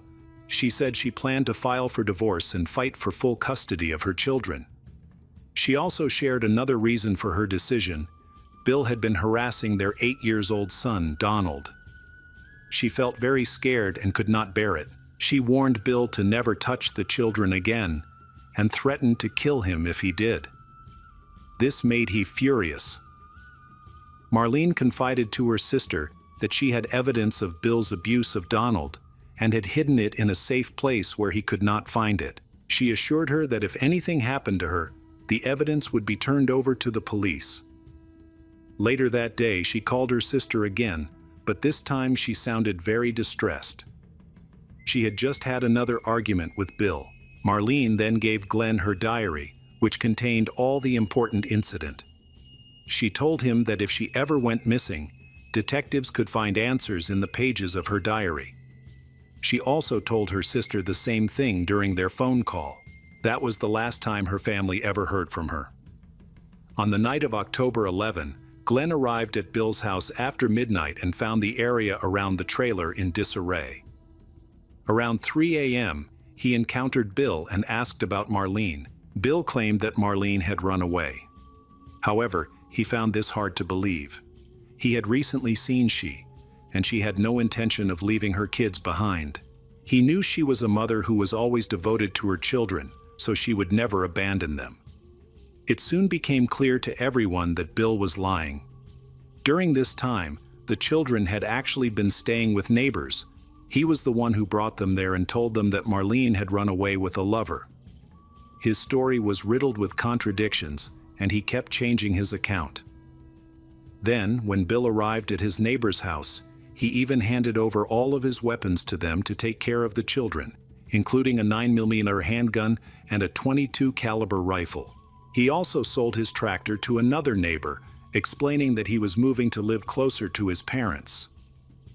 A few days after Marlene's disappearance, Bill went to the police station to report the incident. He said that after an argument at home, she had left, and he was convinced that she had run away with her lover. Following this, Glenn also contacted the police and provided information about the conflicts in the relationship between Marlene and Bill. He handed over to the police everything related to Marlene, including the diaries she had left with him.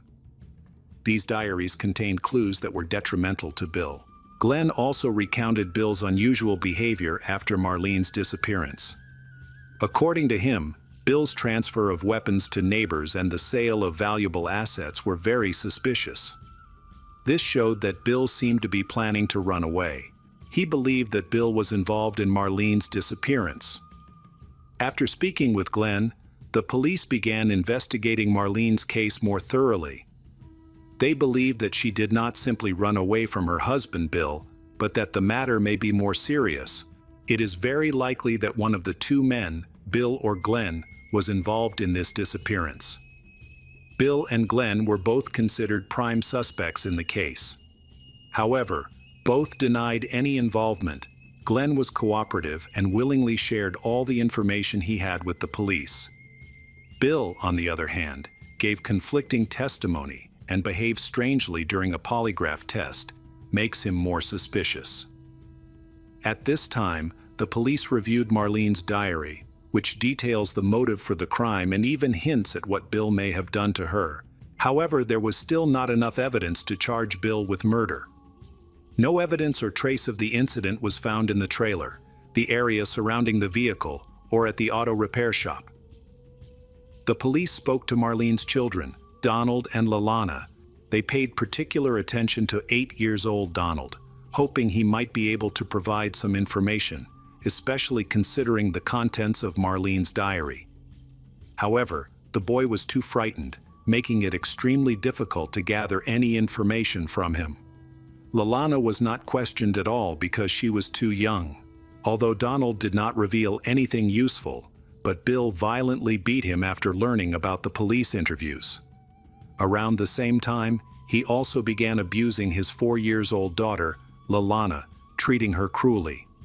He often took the children to his workplace, where he continued to abuse them.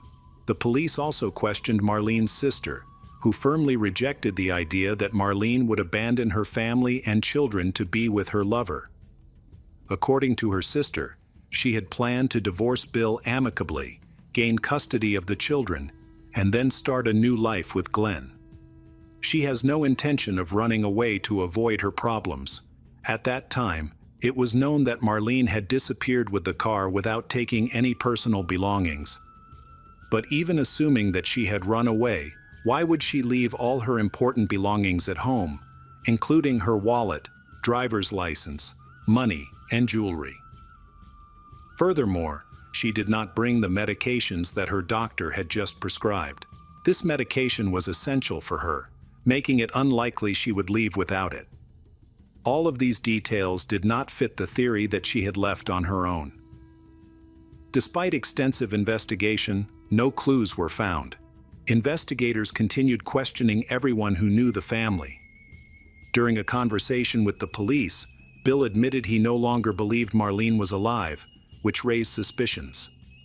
He also began agreeing with her sister and Glenn that it was unlikely she would have abandoned all her belongings and disappeared without leaving any message. After Marlene disappears, Bill begins to tell Donald and Lalana the whole truth about her relationship, detailing her encounters with her lover, Glenn. He seemed intent on turning the children against their mother. He accused her of drug use, abusing alcohol, and even selling her body. He claimed she had left because she didn't love them anymore. Donald and Lalana grew up thinking that their mother, Marlene, was a troubled person and had abandoned them. This left a deep wound in their souls. They could not understand why she abandoned them. They had no choice but to stay with their father, Bill, who raised them harshly. Lalana later recalled that after her mother's disappearance, Bill became a tyrant. He frequently subjected she and Donald to physical and emotional abuse. On one occasion, he hit Donald so severely that the boy couldn't walk for several days. While the police were still investigating, Bill decided to sell all of his assets, including his home and auto repair shop. He then moved with his children to East Providence, Rhode Island, to be closer to his parents. There, he bought a trailer and stabilized life. The decision to move into a trailer was unusual. Bill gave up a comfortable lifestyle and a successful store in exchange for much more difficult living circumstances. His new home was considered unfavorable and not the best place to raise young children. A year after Marlene's disappearance, he remarried. His new wife was named Pauline. For a long time, they lived together but could not officially marry, because Bill could not legally end his marriage with Marlene. Eventually, he managed to file for divorce and married Pauline. Meanwhile, Glenn stayed in Verona. He found work at a local factory and was one of the few people, along with Marlene's family, who continued to search for answers about her disappearance. He frequently visited the police station to check on the investigation. The police were not only searching for Marlene but also for her car, yet no leads were found. They sent her dental records and other information to nearby cities and states, hoping for a breakthrough. Although the search is still ongoing, there is no sign that Marlene is dead. Police speculate that she have wanted to leave her current life behind to start anew somewhere else. On November 29, 1981, a hunter discovered a partial skull in the woods, a few miles from the old trailer park where Bill's family had lived. The bone was heavily damaged and showed marks from the object that had severed it from the body. For many years, the police were unable to identify the victim. All they could determine was that the bone belonged to a white woman, under 30 years old. There were signs of dismemberment, and the cause of death was determined to be multiple gunshot. As the years passed, Bill continued to live with Pauline, but his treatment of Donald and Lalana became increasingly cruel. At one point, Lalana became so desperate that she confided in her stepmother Pauline, telling her about the abuse. She revealed that Bill had molested Donald and then raped her, threatening to kill them if they spoke out. Pauline was furious when she learned the truth and could not keep quiet. She confronted Bill, warning him that if he did it again, she would call the police. For a while, Bill promised to control himself. By 1985, Bill and Pauline had a child together. By this time, Marlene had been missing for 13 years. Lalana once again confides in Pauline about Bill's harassment. This time, Pauline reported the incident to the police. Bill was arrested, and his children, Donald and Lalana, admitted that they had prayed that he would not return home. He was sentenced to 15 years in prison for his crimes. After his release, he lost interest in his family. Pauline ended their relationship immediately after his arrest, but she refused to take care of his children, Donald and Lalana. Eventually, they went to live with their maternal grandmother, that is, Marlene's mother. At this point, Lalana asked her grandmother why her mother abandoned her and Donald. The grandmother replied that Marlene abandoned the children only because Bill killed Marlene. She firmly believed he was involved in Marlene's disappearance, though there was no concrete evidence to prove it. After his release from prison, Bill began a relationship with a woman named KLR. He concealed his dark past from her, claiming he had been imprisoned for armed robbery. He did not want her to know about the abuse he had inflicted on his children. The two married and lived happily for a while. However, in 1995, Bill suffered a stroke and became confined to a wheelchair. By then, Lalana was an adult and capable of handling matters on her own. She decided to look into the disappearance of her mother, Marlene. The first step she took was buying a notebook to document all the clues. She then approached Bill and pleaded with him to disclose the location of her mother's remains so that she could provide her with a proper burial. Lalana even promised him that if he told her the truth, she won't report to the police. However, Bill outright refused and told her that if she thought he would reveal where he hid her mother's body, she was crazy. Despite her attempts to persuade him, he remained uncooperative. Understanding that Bill would not help, Lalana launched her own investigation. She began speaking with relatives, close friends, and acquaintances who might have information about her mother, Marlene. During her search, she learned that her mother had kept a diary where she documented significant events in her life. She also discovered that the police had confiscated the diary as evidence back in 1980. She managed to obtain permission to review her mother's case file, including the diary entries. What she read left her deeply shocked. Marlene's diary revealed that she was aware of Bill's abuse of their son, Donald. She also discovered that Bill had been convicted in 1975 for molesting 2 young boys. After learning this, she wrote that all her feelings for her husband, Bill, had vanished. She demanded that he never touch their child again. The diary detailed Bill's erratic behavior and threats, including his frequent boasts about knowing how to commit the perfect crime. He claimed that to avoid identification, one would need to remove all the victim's teeth. Marlene also expressed her plans to file for divorce and seek full custody of her children. In one of her final diary entries, Marlene wrote that she had threatened Bill with divorce, cut off contact between him and his children. He did not want that to happen, but not out of love for them. In 2000, Lalana contacted the police and shared the information from Marlene's diaries. This prompted the police to re-examine the diaries and immediately question Bill and Donald. Donald provided detailed accounts of Bill's cruelty. Lalana also learned that, sometime after Marlene's disappearance, a skull had been discovered in a forested area near their old house. She located the exact spot and visited it herself, hoping to uncover more evidence, but her search was unsuccessful. The police had an important piece of evidence: a skull that had no teeth, which matched what Bill had said about the perfect crime. At the time, identification of remains relied heavily on dental records, as modern identification technology was not available. When experts tried traditional DNA testing, they discovered severe bone damage, making analysis impossible.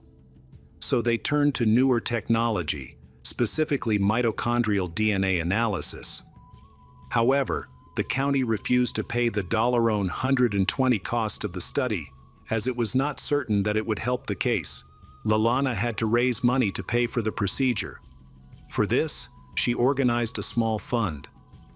At that time, such research was conducted only in one laboratory in the United States. The amount of money needed to be raised was huge, but her family were enthusiastic in supporting her. For example, her family members contributed their entire savings to cover the cost of the analysis. Finally, she earned enough money. County forensic experts took DNA samples from Donald and Lalana to compare with the DNA from the skull that was found. The results showed that the skull did indeed belong to Marlene, who had been missing. This confirmed the suspicions of her children and relatives that she had been murdered. Bill learned about the discovery of the skull. Bill's father called the police to report that his son had killed Marlene. According to his account, Bill had attacked her, then dismembered her body and scattered the body parts far apart. To prevent identification, Bill destroyed the upper and lower jaws. Bill also submerged her car in the river, and he also informed the authorities of its location. When they tried to recover the car, they encountered many difficulties due to the strong river currents, which may have pushed the car far from its original location. They tried draining the river and used experienced divers, but the search was complicated. Investigators decided to enlist Bill's father's help in gathering more evidence against Bill.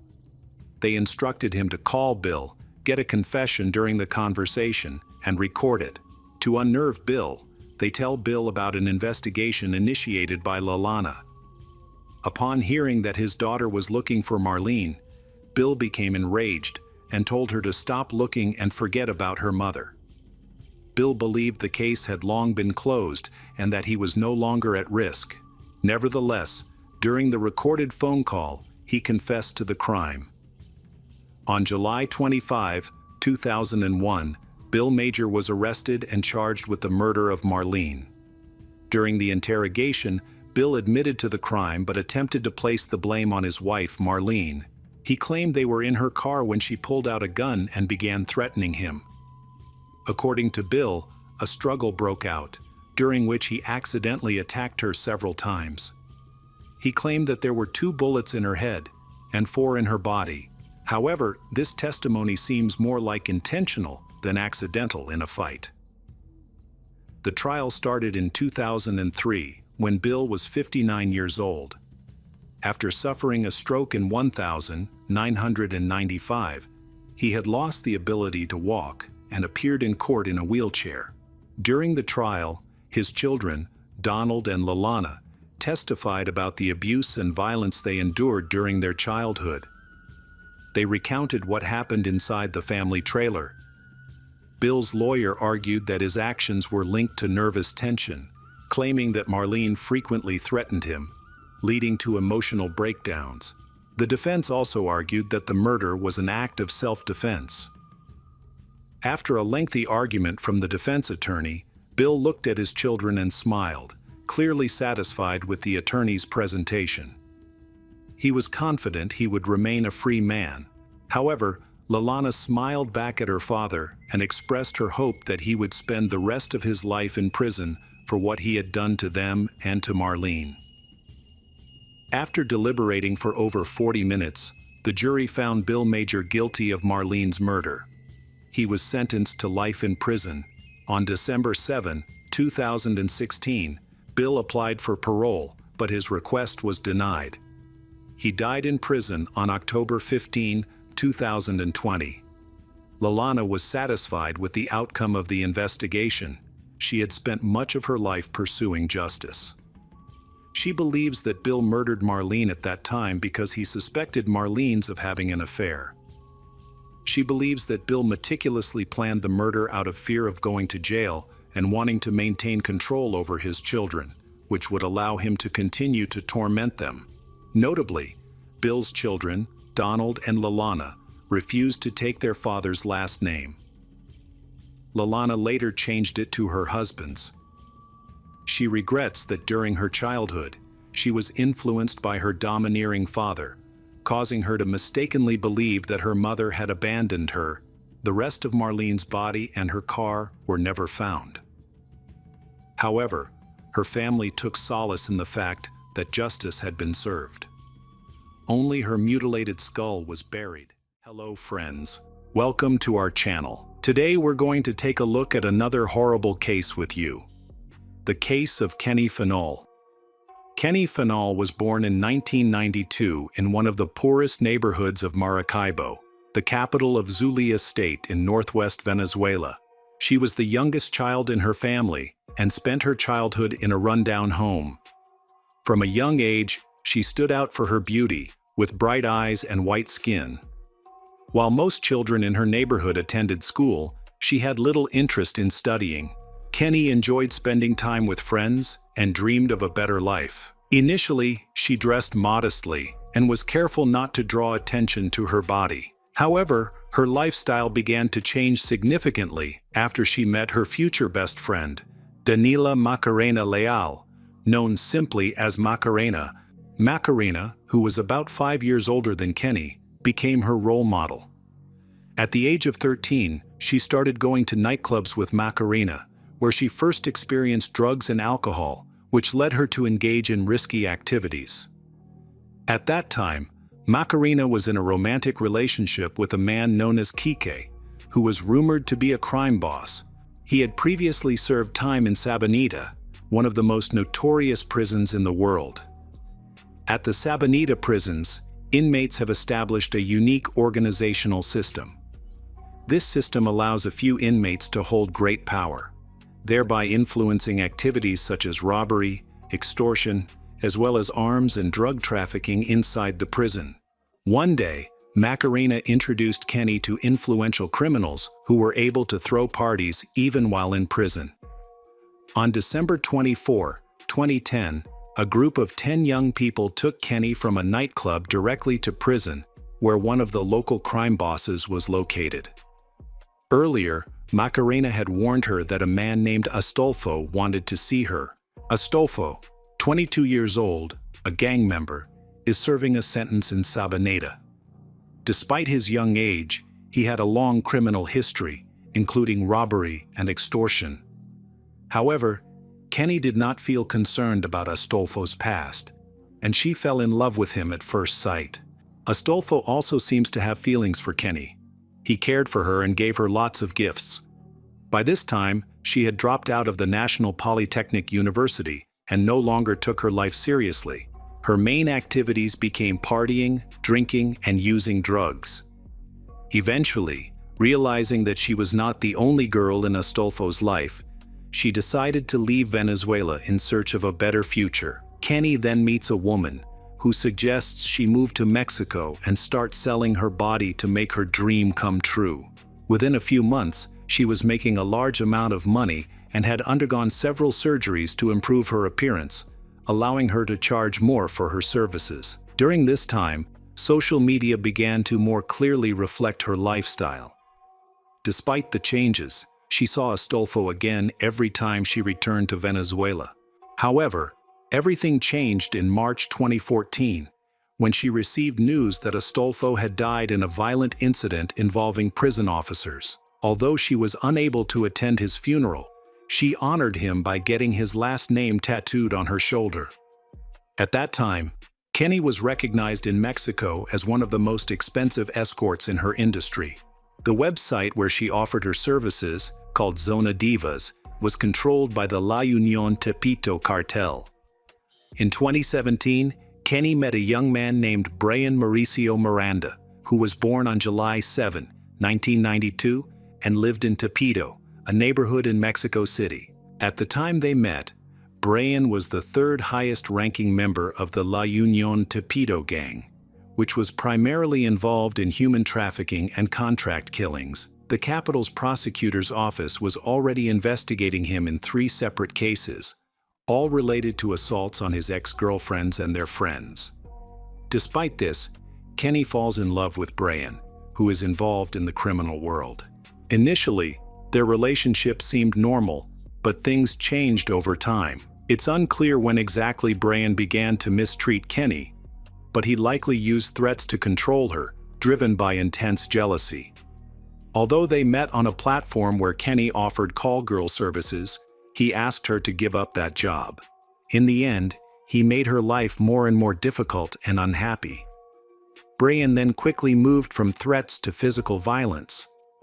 In July 2017, Kenny shared a photo on social media of herself showing obvious injuries on her face. Around the same time, Brian shaved off most of Kenny's hair, thinking this would make it difficult for her to find new clients. Her friends reported that he also forced her to help distribute illegal drugs. When she realized his true nature, she wanted to end their relationship and escape, but he did not allow it.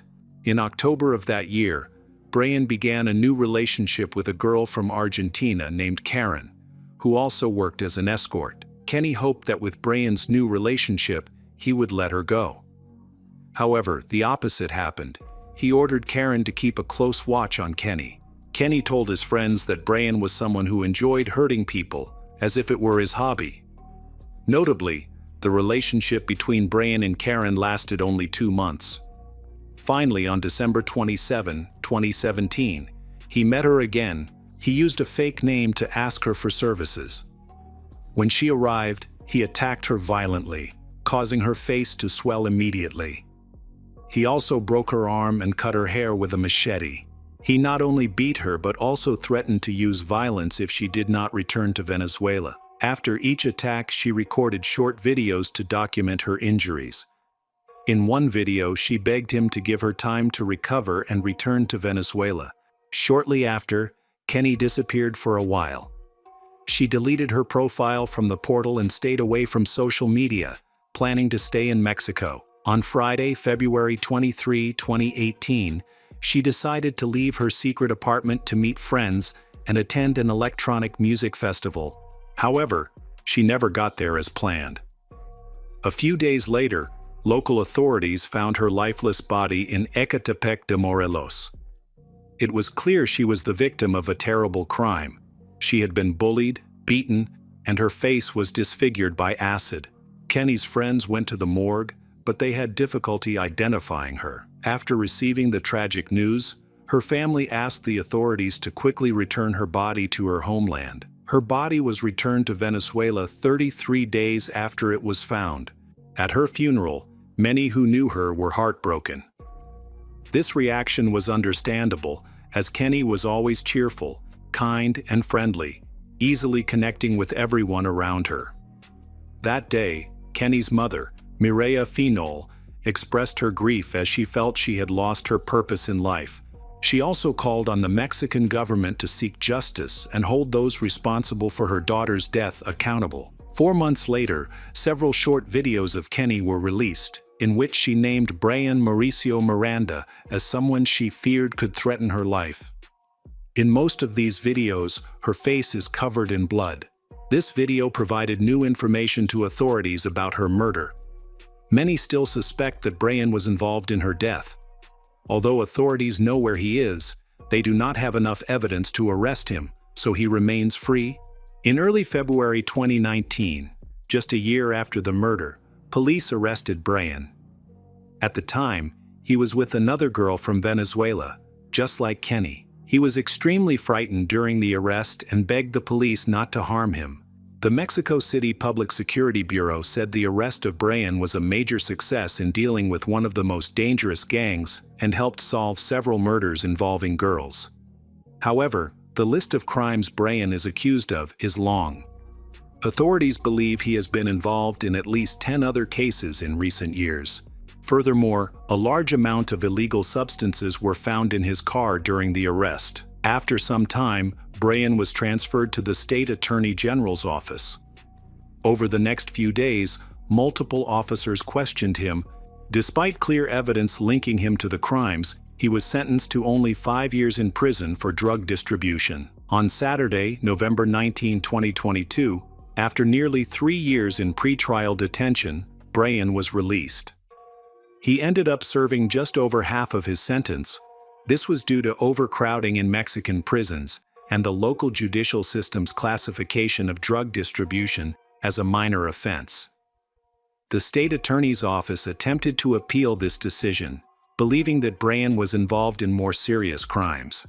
However, they could not provide enough evidence to directly link him to those cases.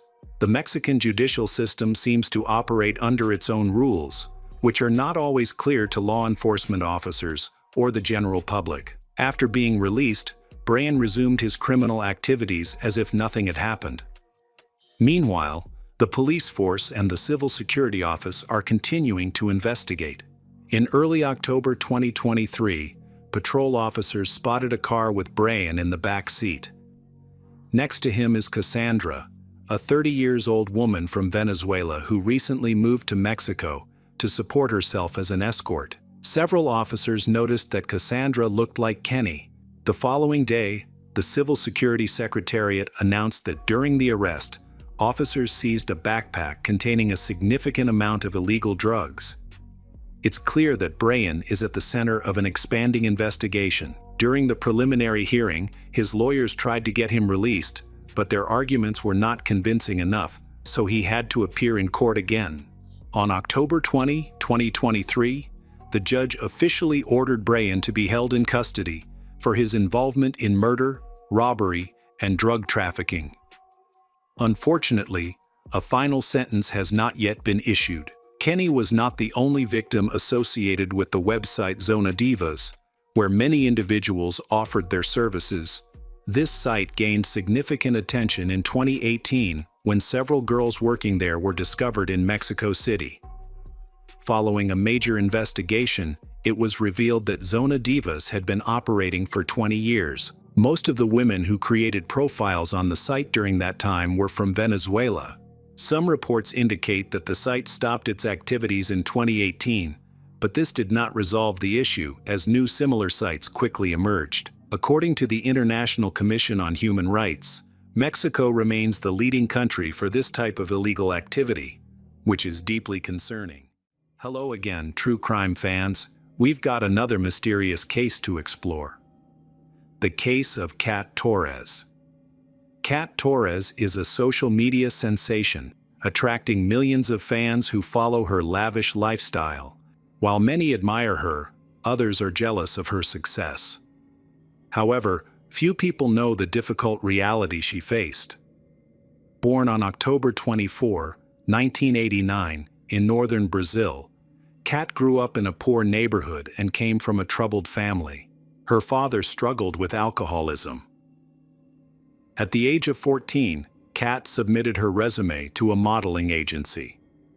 She quickly caught the attention of the agency and was invited to do photo shoots. After receiving her first payment, she happily moved out of her parents' house. Kat was offered the opportunity to move to Europe, which she accepted. Her career took off, and she began appearing on magazine covers more frequently. Eventually, Kat moved to the United States, where she attended parties with celebrities. In December 2013, Kat moved to New York, where she could see the Statue of Liberty. Her neighbors noticed her wearing designer clothes and carrying expensive handbags and jewelry, leading them to believe that she was dating a wealthy man. Her friends learned that she was dating a Russian oligarch who rented her a luxury apartment and provided for her every need. Kat did not reveal his name at first. However, she showed a photo of him to a close friend, who described him as an older man and mentioned that no one had ever met him in person. Although she had a number of admirers, things changed when she encountered health problems. She had to have her breast implants removed, which led to a difficult and lengthy recovery. As a result, she became less attractive to men, and the Russian tycoon stopped contacting her. Kat tried to revive her modeling career and pursue an acting career, but both attempts were unsuccessful. Kat then became famous on social media by creating her own brand and teaching her followers about healthy living, love, financial success, and achieving their dreams. She regularly shares beautiful photos, inspirational quotes, and useful advice on her page. With millions of followers, Kat enjoys a vibrant lifestyle and travels frequently. During this time, she began a relationship with a young businessman named Ben, who supported her in building her brand. Kat also wrote and published an inspirational book called Voice. In this book, she addresses issues of violence and abuse, shares her journey from poverty to success, and explains how she made her dreams come true. In 2017, Kat Torres began offering private sessions to clients. She inspires young women, provides guidance, teaches them about spirituality, and encourages self-care. One of Kat's clients, Anna, shared that she found Kat during a time of distress when she was in an abusive relationship. Anna had a difficult childhood and many health problems. She lost a lot of weight and felt hopeless. Anna thought her life was over until she found Kat. Anna aspired to study in Boston, Massachusetts, but Kat convinced her to move to New York and become her housekeeper. Kat informed Anna that part of her responsibilities would be to take care of Kat's cats. Kat promised to pay Anna $2,000 a month, so Anna agreed to move to New York. However, when Anna arrived at Kat's apartment, she was shocked by the mess. There was trash everywhere, dirty clothes strewn about, and the cats had peed on the bed. Kat struggled to make ends meet and did not know how to take care of the apartment. The lights were always on, and Kat hardly ever slept. She couldn't stand the silence. Even in the shower, she would call Anna to talk. Anna could only sleep when Kat was out meeting men. When Kat came home late at night or early in the morning, she would wake Anna up immediately. Kat also tried to prevent Anna from communicating with anyone, even on the phone. Anna worked almost non-stop in Kat's apartment, but Kat never paid her the promised $2,000. Eventually, Anna realized she was being used and that Kat was manipulating her. She felt scared and kept thinking about how to expose Kat, but she hesitated. She believed she was Kat's first victim. Eventually, Anna found a way to escape by moving in with a new boyfriend. In mid-2022, Kat moved to Texas with her new boyfriend Zach, who was 21. They rented a large 5-bedroom house, but after a few months, they were evicted for not paying rent. Neighbors witnessed Kat and Zach moving boxes filled with dolls and dried herbs out of the house. Kat purchased these items in bulk and sold them through her social media accounts. At the time, she claimed to her followers that she could cure various illnesses through magic and increased her consultation fees. During online meetings, Kat told clients that she could communicate with God. For many clients, she claimed to connect with their ancestors. Sometimes, a few days after a consultation, she would call clients to share their dreams. Kat claimed that those who followed her guidance found success and happiness, while those who doubted her faced serious consequences. Kat and Zach then moved to Austin, where they rented a spacious new home. Meanwhile, Kat began actively looking for a new assistant. One day, Kat called her Brazilian client, Desiree Freitas, in tears. Kat said she was feeling worse, her health was failing, and she feared she didn't have much time left. Kat asked Desiree to come to Austin, wanting her to be close by.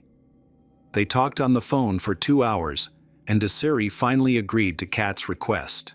That same day, Kat bought tickets, and Desiree flew to Austin. Kat then announced on social media that she was starting her own witch coven. She also convinced 2 other clients, Letitia Maya and Saul, respectively, to move in with her. Once they arrived at her home, Kat took them to her witch room, which had a large altar decorated with candles and symbols. She knelt down and prayed for each client, asking the angels to bless them with health and prosperity. Saul, a former yoga teacher in Boston, Kat promises Sewell a large salary to help her run her business. However, Sewell ends up working as a regular housekeeper at Kat's house without any pay.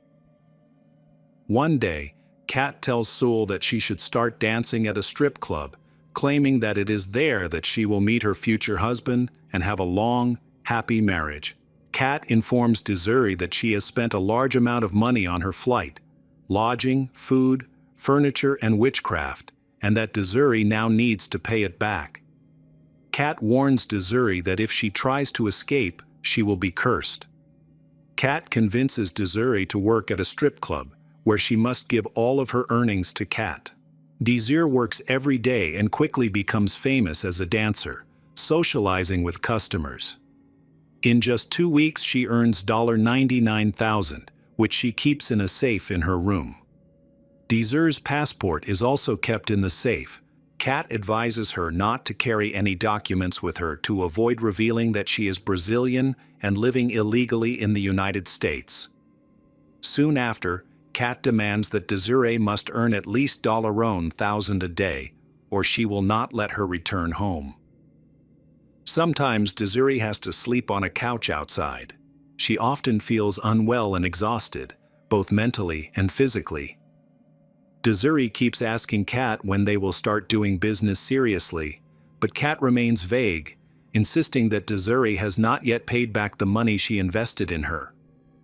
Kat claims that she had to perform rituals for several days to ensure that Desiree could enter the United States without a visa. Kat lives in a house with her boyfriend, Zach, and her assistants, Desiree, Letitia, and Saul.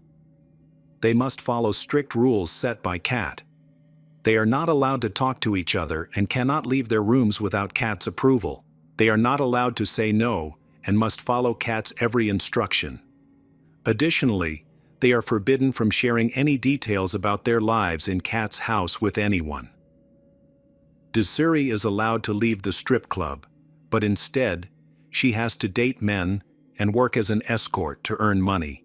Saul has been with Kat for 42 days and has been in contact with her ex-boyfriend, who is assisting her in her escape. However, She is worried that Kat will find her and force her to return. She knows that Kat has copies of her passport and driver's license, which contain her personal information.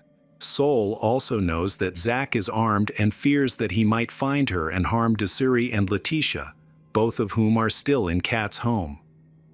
Kat has created profiles for the girls on dating sites and forced them to work as escorts, earning Kat $3,000 a day. They are also forbidden from communicating with their parents and friends. Desiree and Letitia's families contact the police for help in finding the two girls. Their parents know that the girls had gone to meet someone associated with a blog, but they become worried when they lose contact. News of the two young girls' disappearance quickly spreads across the United States. Meanwhile, Anna, Kat's first assistant, contacts the police to share her experiences living with Kat. Kat then posts on her social media, claiming that she had sheltered Anna in a rental apartment and accusing her of betrayal. In response, Anna and Sol file a police report claiming that Kat has kept them in her home against their will and forced them to work for free. However, after Kat is informed of this, she forces Desiree and Letitia to record videos in which they state that they want to stay with Kat. In these videos, the girls are to praise Kat as a savior and ask their families not to look for them or contact them in any way. They emphasize that they do not want to communicate with their parents and ask to be left alone. After the video is posted, the families become even more concerned, fearing for Desiree and Letitia's safety and feeling the need to rescue them immediately. Kat continues to send threatening messages to Sol and also sends abusive messages to Zach's father, who disowns her. She makes violent threats and wishes him dead. Kat, Zach, and her assistant then move to Maine, where the police begin to follow them. One day while driving, Kat receives a call from the police. They ask her if she is holding the girls against their will, to which Kat replies, "Of course not." The police ask Kat to come to the station to talk, and she agrees. After the call, Kat instructs Desiree and Letitia on how to behave and communicate with the police, even threatening them in the process. She is unaware that the girls have secretly recorded the conversation. The next day, Kat and the girls go to the police station in Maine. Desiree and Letitia are very withdrawn and almost silent. Kat talks about her business, insisting that the girls are her assistants. She believes that many people are jealous of her and want to harm her. The police discover that Kat has manipulated the girls, forcing them to commit illegal acts and lie, which has led to their complete isolation from society. When the girls finally tell the police the truth, Kat is arrested. She faces serious charges, including human trafficking, forced labor, and healthcare fraud. Kat Torres is deported back to Brazil. Since her arrest in November 2022, more than 100 young women have come forward, claiming that they were deceived and harmed by Kat. Kat maintains her innocence, insisting that she does not belong in prison and should not be housed with violent criminals. She expresses her confusion during the trial, stating that when she heard the girls' testimony, she did not understand why they would lie. She laughs when people claim she is a danger to society, has the ability to control others, and consider her a fraud. She points out that these statements are contradictory, and mentions that she has been working with people for 9 years. She claims to have a talent, and her clients, who come to her for help, include millionaires and celebrities. However, she has always faced jealousy from those around her, and has learned to live with it over time. She notes that some people simply lack talent, while others, like her, excel in many areas. Many people have told her that she has a beautiful voice, and she believes that she will become famous again. Wherever she goes, recognition follows her. In July 2024, Kat Torres is convicted and sentenced to 8 years in prison. In addition, the Brazilian court bans her from using the internet for the rest of her life. Anna, a victim, shares that she had to see a therapist regularly for 3 years. She has made significant progress and is now able to discuss her experiences without becoming emotional. Anna feels at peace knowing that Kat has been detained. She hopes that other victims will find the courage to speak up and report their stories to the police. Desir has written a book about her traumatic experience living with Kat. She admits that she is still in the process of healing and hopes that her story will serve as a lesson to others. Welcome back, detectives. Let's dive into another horrible case, the case of Mark Orrin Barton. Mark Orrin Barton was born in April 1955. He was the son of a soldier and lived in many different places throughout his childhood, as his parents moved from China to various states. Later, his family moved to South Carolina. During this time, his parents' marriage began to have problems. Eventually, his mother filed for divorce and raised him on her own, but he maintained contact with his father. From a young age, Mark was a reserved person and found it difficult to connect with other children. Perhaps it was this loneliness, or the curiosity of adolescence, that led him to experiment with illegal substances, resulting in unwanted consequences. Mark quickly became addicted to hallucinogens and was caught stealing from pharmacies multiple times, but he did not face severe consequences. Nevertheless, these issues did not prevent Mark from going to college. He attended Clemson University and earned a degree in chemistry. Despite this, he struggled with his addiction throughout. After completing his education, Mark was arrested for theft again while trying to obtain money for drugs.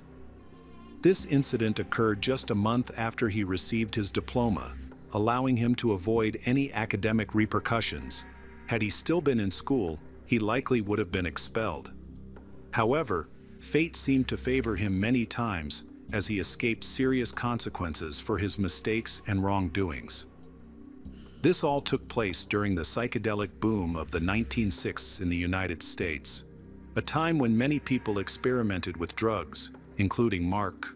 Mark then decided to experiment on his own to create illegal substances, based on his knowledge of chemistry and passion. As a result, he encountered several overdoses during the experimentation process, leading to hospitalizations. In those cases, he was always saved, and many believed that he had two personalities, one being an excellent chemistry graduate student, and the other being a man struggling with addiction and psychological problems. By the age of 29, Mark had extensive knowledge of science but continued to face the challenges of drug addiction, which caused hallucinations. During this time, he moved to Georgia, where he met his future wife, Deborah Spivey. Their relationship progressed quickly, and they soon got married. Mark found a job, but when he became a co-founder of a chemical production company, his employer required him to relocate to Alabama. Unfortunately, due to various issues, he lost that job shortly afterward.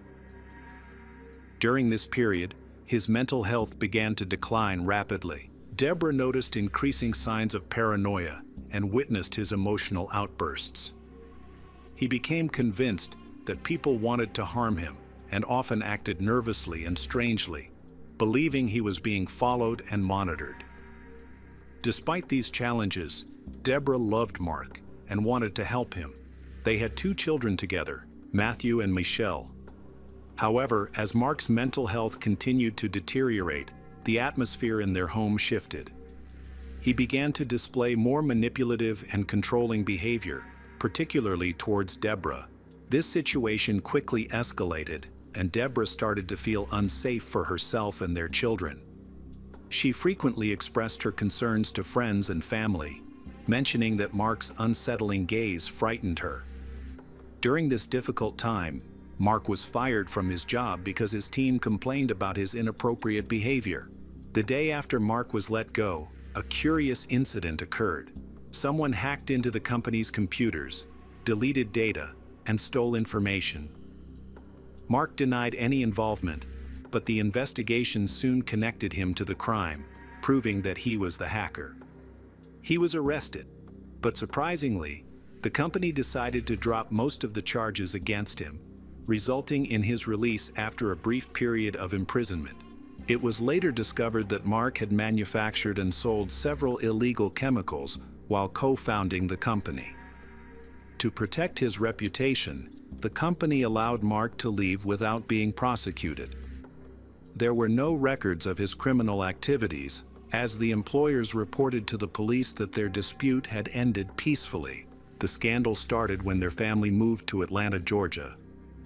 Mark quickly found a prestigious job at a manufacturing company known for its chemical production. During this time, he also became a sales representative for chemicals at another organization. Deborah shared with her loved ones that Mark's condition had significantly improved. She felt positive about their marriage and believed their relationship could be salvaged. This was important to her because if they divorced, their children would be hurt. During this time, Mark became more relaxed and appeared to have stopped using drugs. However, there were simpler reasons for this change. While working, he meets a 20-year-old girl named Leigh Ann, who has just started working as a secretary at the company where he works. They hit it off and soon began flirting, dating each other. Mark fell deeply in love with her, and their affair lasted for quite a while. By 1993, it seemed like Mark had no problems at all. He looks great, is active, makes a lot of money, doesn't do drugs, has a loving wife, beautiful children, and even a mistress. Everything appeared calm until Deborah started to suspect him of cheating.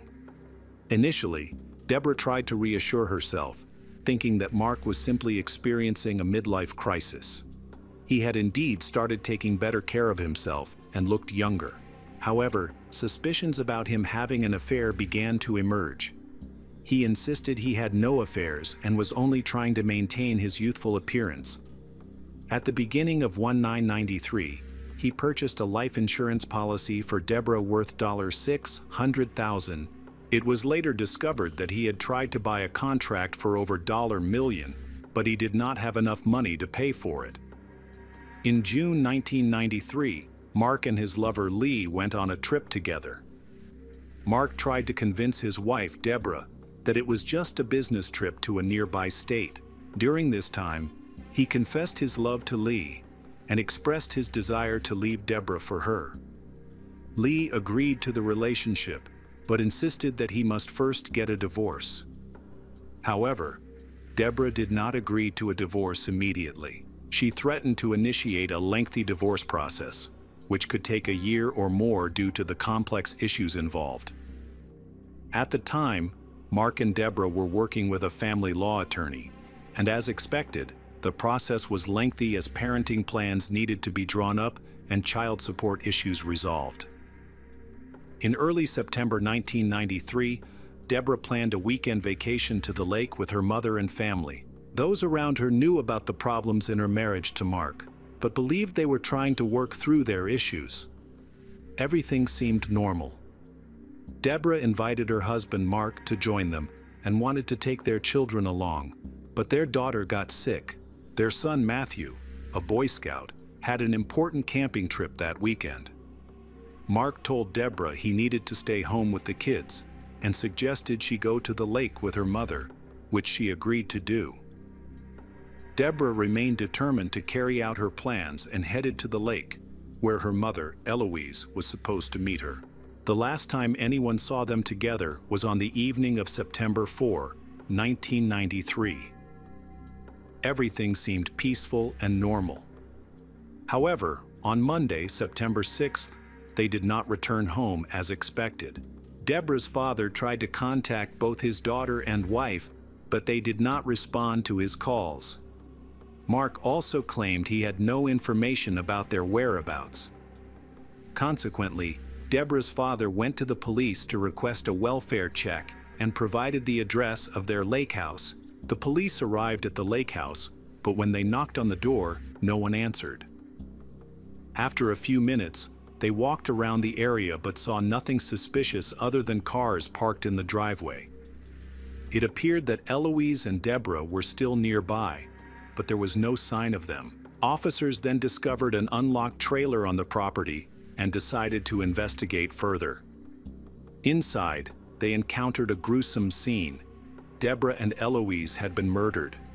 There were signs of a struggle and a search for valuables, but nothing was taken except for Deborah's wedding ring. The suspect appeared to have left other valuables behind, such as a weapon left on the kitchen counter and several $100s in cash that Deborah had in her pocket. There was no sign of forced entry, indicating the possibility that Deborah and Eloise knew their attacker. It seemed they might have been careless and failed to lock the trailer, allowing the intruder access. Mark quickly became the prime suspect.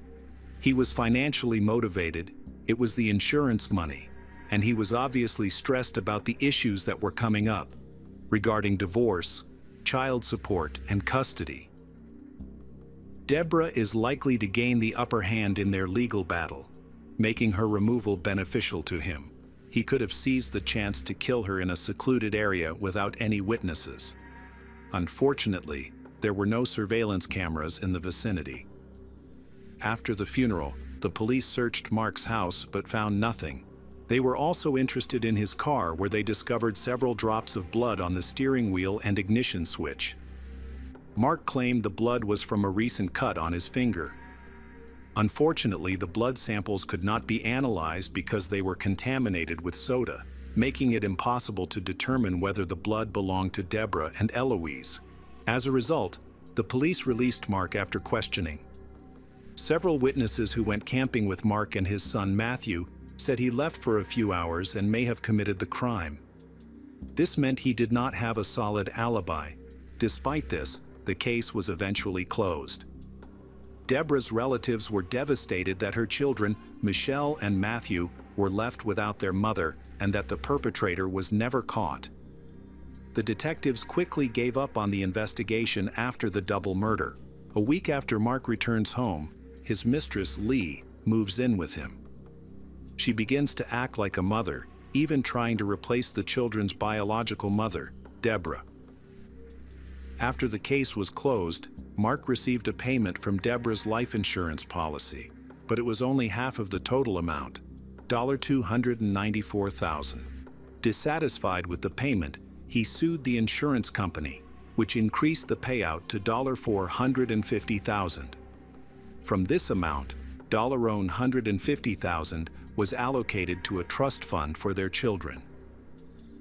At this time, Mark openly expressed his feelings for Lee, declaring that he had never loved anyone so much. It was no surprise when they quickly got married. With the money from the insurance, Mark decided to quit his job to pursue a new business venture, becoming a trader at a brokerage firm. However, after Deborah's death, Mark's emotional state deteriorated. The profitable trading opportunities he once saw turned into multiple losses due to his numerous mistakes. Lacking financial knowledge and experience, he continued to place large bets, leading to further losses. By June 1999, Mark had not only lost his entire fortune, but was also $105,000 in debt from the securities he had managed at the firm. This financial trouble resulted from numerous failed transactions he made during that time. Eventually, Mark was fired and lost his trading license. However, he didn't give up and found a new job at a technology investment firm called Momentum Securities, located across the street from his previous workplace. During this time, he was struggling with mental health issues, but no one knew it. Mark was finally fired on July 29, 1999. Mark then visited his former workplace, Momentum Securities in Atlanta. Upon entering, he spoke with several former colleagues. They found nothing unusual about their conversation and later expressed shock at Mark's subsequent actions. He suddenly drew two weapons and attacked. As a result, 4 people died on the spot. Before leaving, he attempted to kill his boss and mentor, Burda. Fortunately, Burda survived. Mark's actions were not random. He had a clear intent. He specifically targeted the office of his former employer, Momentum Securities, where he had been fired for embezzlement. He then planned to continue the attack at a neighboring firm, Alltech Investment Group, where he had also been fired, Calmly crossing the street amid the chaos, he entered and encountered Kevin Dial, the office manager. Without saying a word, Mark attacked Kevin in the chest, killing him instantly. The situation escalated when Mark went on to kill 3 other traders, causing panic as people rushed to escape. Immediately afterward, Mark entered the conference room and began attacking the employees inside. The first person he injured was the company's co-founder. By the time the police arrived, the building was sealed off, and Mark had already fled. In the chaos, he managed to escape, but one witness saw him navigate through the crowd, get into a green minivan, and drive away. This witness remembered the vehicle's license plate and reported it to the arriving officers, which helped them identify Mark by checking the car's information in their database. Unfortunately, they could not track him down immediately. He vanished in an unknown direction, and efforts to follow the car were unsuccessful. As a result, the police turned to the media to share information about the incident and seek assistance from the public. They needed to warn people that Mark, a dangerous individual with a weapon, was on the loose. Within the first 30 minutes, tips started coming in. An employee at a gas station reported seeing Mark fill up his car and drive off. Additionally, a girl contacted the police, stating that an unknown man had attacked her, left a weapon with her, and threatened her. Fortunately, she was able to escape from him. The police quickly realized that Mark seemed intent on taking a hostage to facilitate his escape. Afterward, they were able to trace his movements, and a large-scale pursuit began, which concluded rapidly. Mark found himself trapped in a dead end, surrounded. As the police approached his car and drew their weapons, a loud bang rang out. In a desperate attempt to avoid capture, he attacked himself in the head, realizing that his escape plan had failed. As a result, he died on the spot. Now, investigators needed to determine what led Mark to resort to violence. Detectives visited his home, hoping to speak with his second wife, Lee. When they couldn't reach her by phone, suspicions arose that she might have fled. The authorities suspected that Mark could have had an accomplice and might still be planning further violence.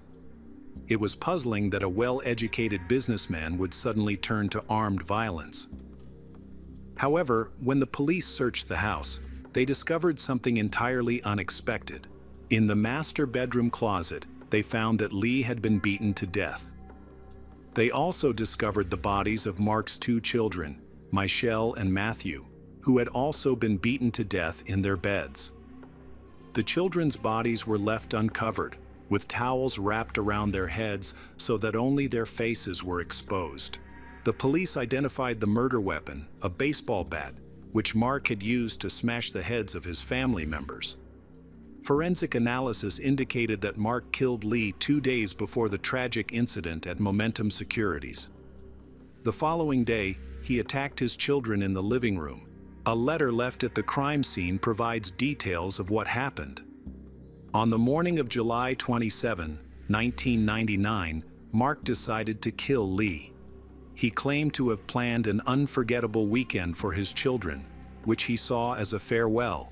In a letter, Mark confessed to killing Lee and her 2 children from a previous marriage, Matthew and Michelle, while they were sleeping. After killing his family, Mark covered their bodies with sheets and placed notes on each of them. Investigators discovered symbolic gifts with the children, a teddy bear and a handwritten note on Michelle's chest, and a similar note along with a video game on Matthew's body. Both notes were dated July 29. Mark did not explain his motives clearly, believing no one would understand his actions. Instead, he expressed his deep hatred for life and societal values, which he had felt for months leading up to his drastic choice. He claimed to have loved his family and hoped to reunite with them in heaven. He aimed to kill them quickly and painlessly, thinking that the children would suffer without their parents, and he believed God would take care of them in the afterlife. Detectives believe Mark was dishonest in a letter he wrote, in which he claimed that he saw death as his only escape.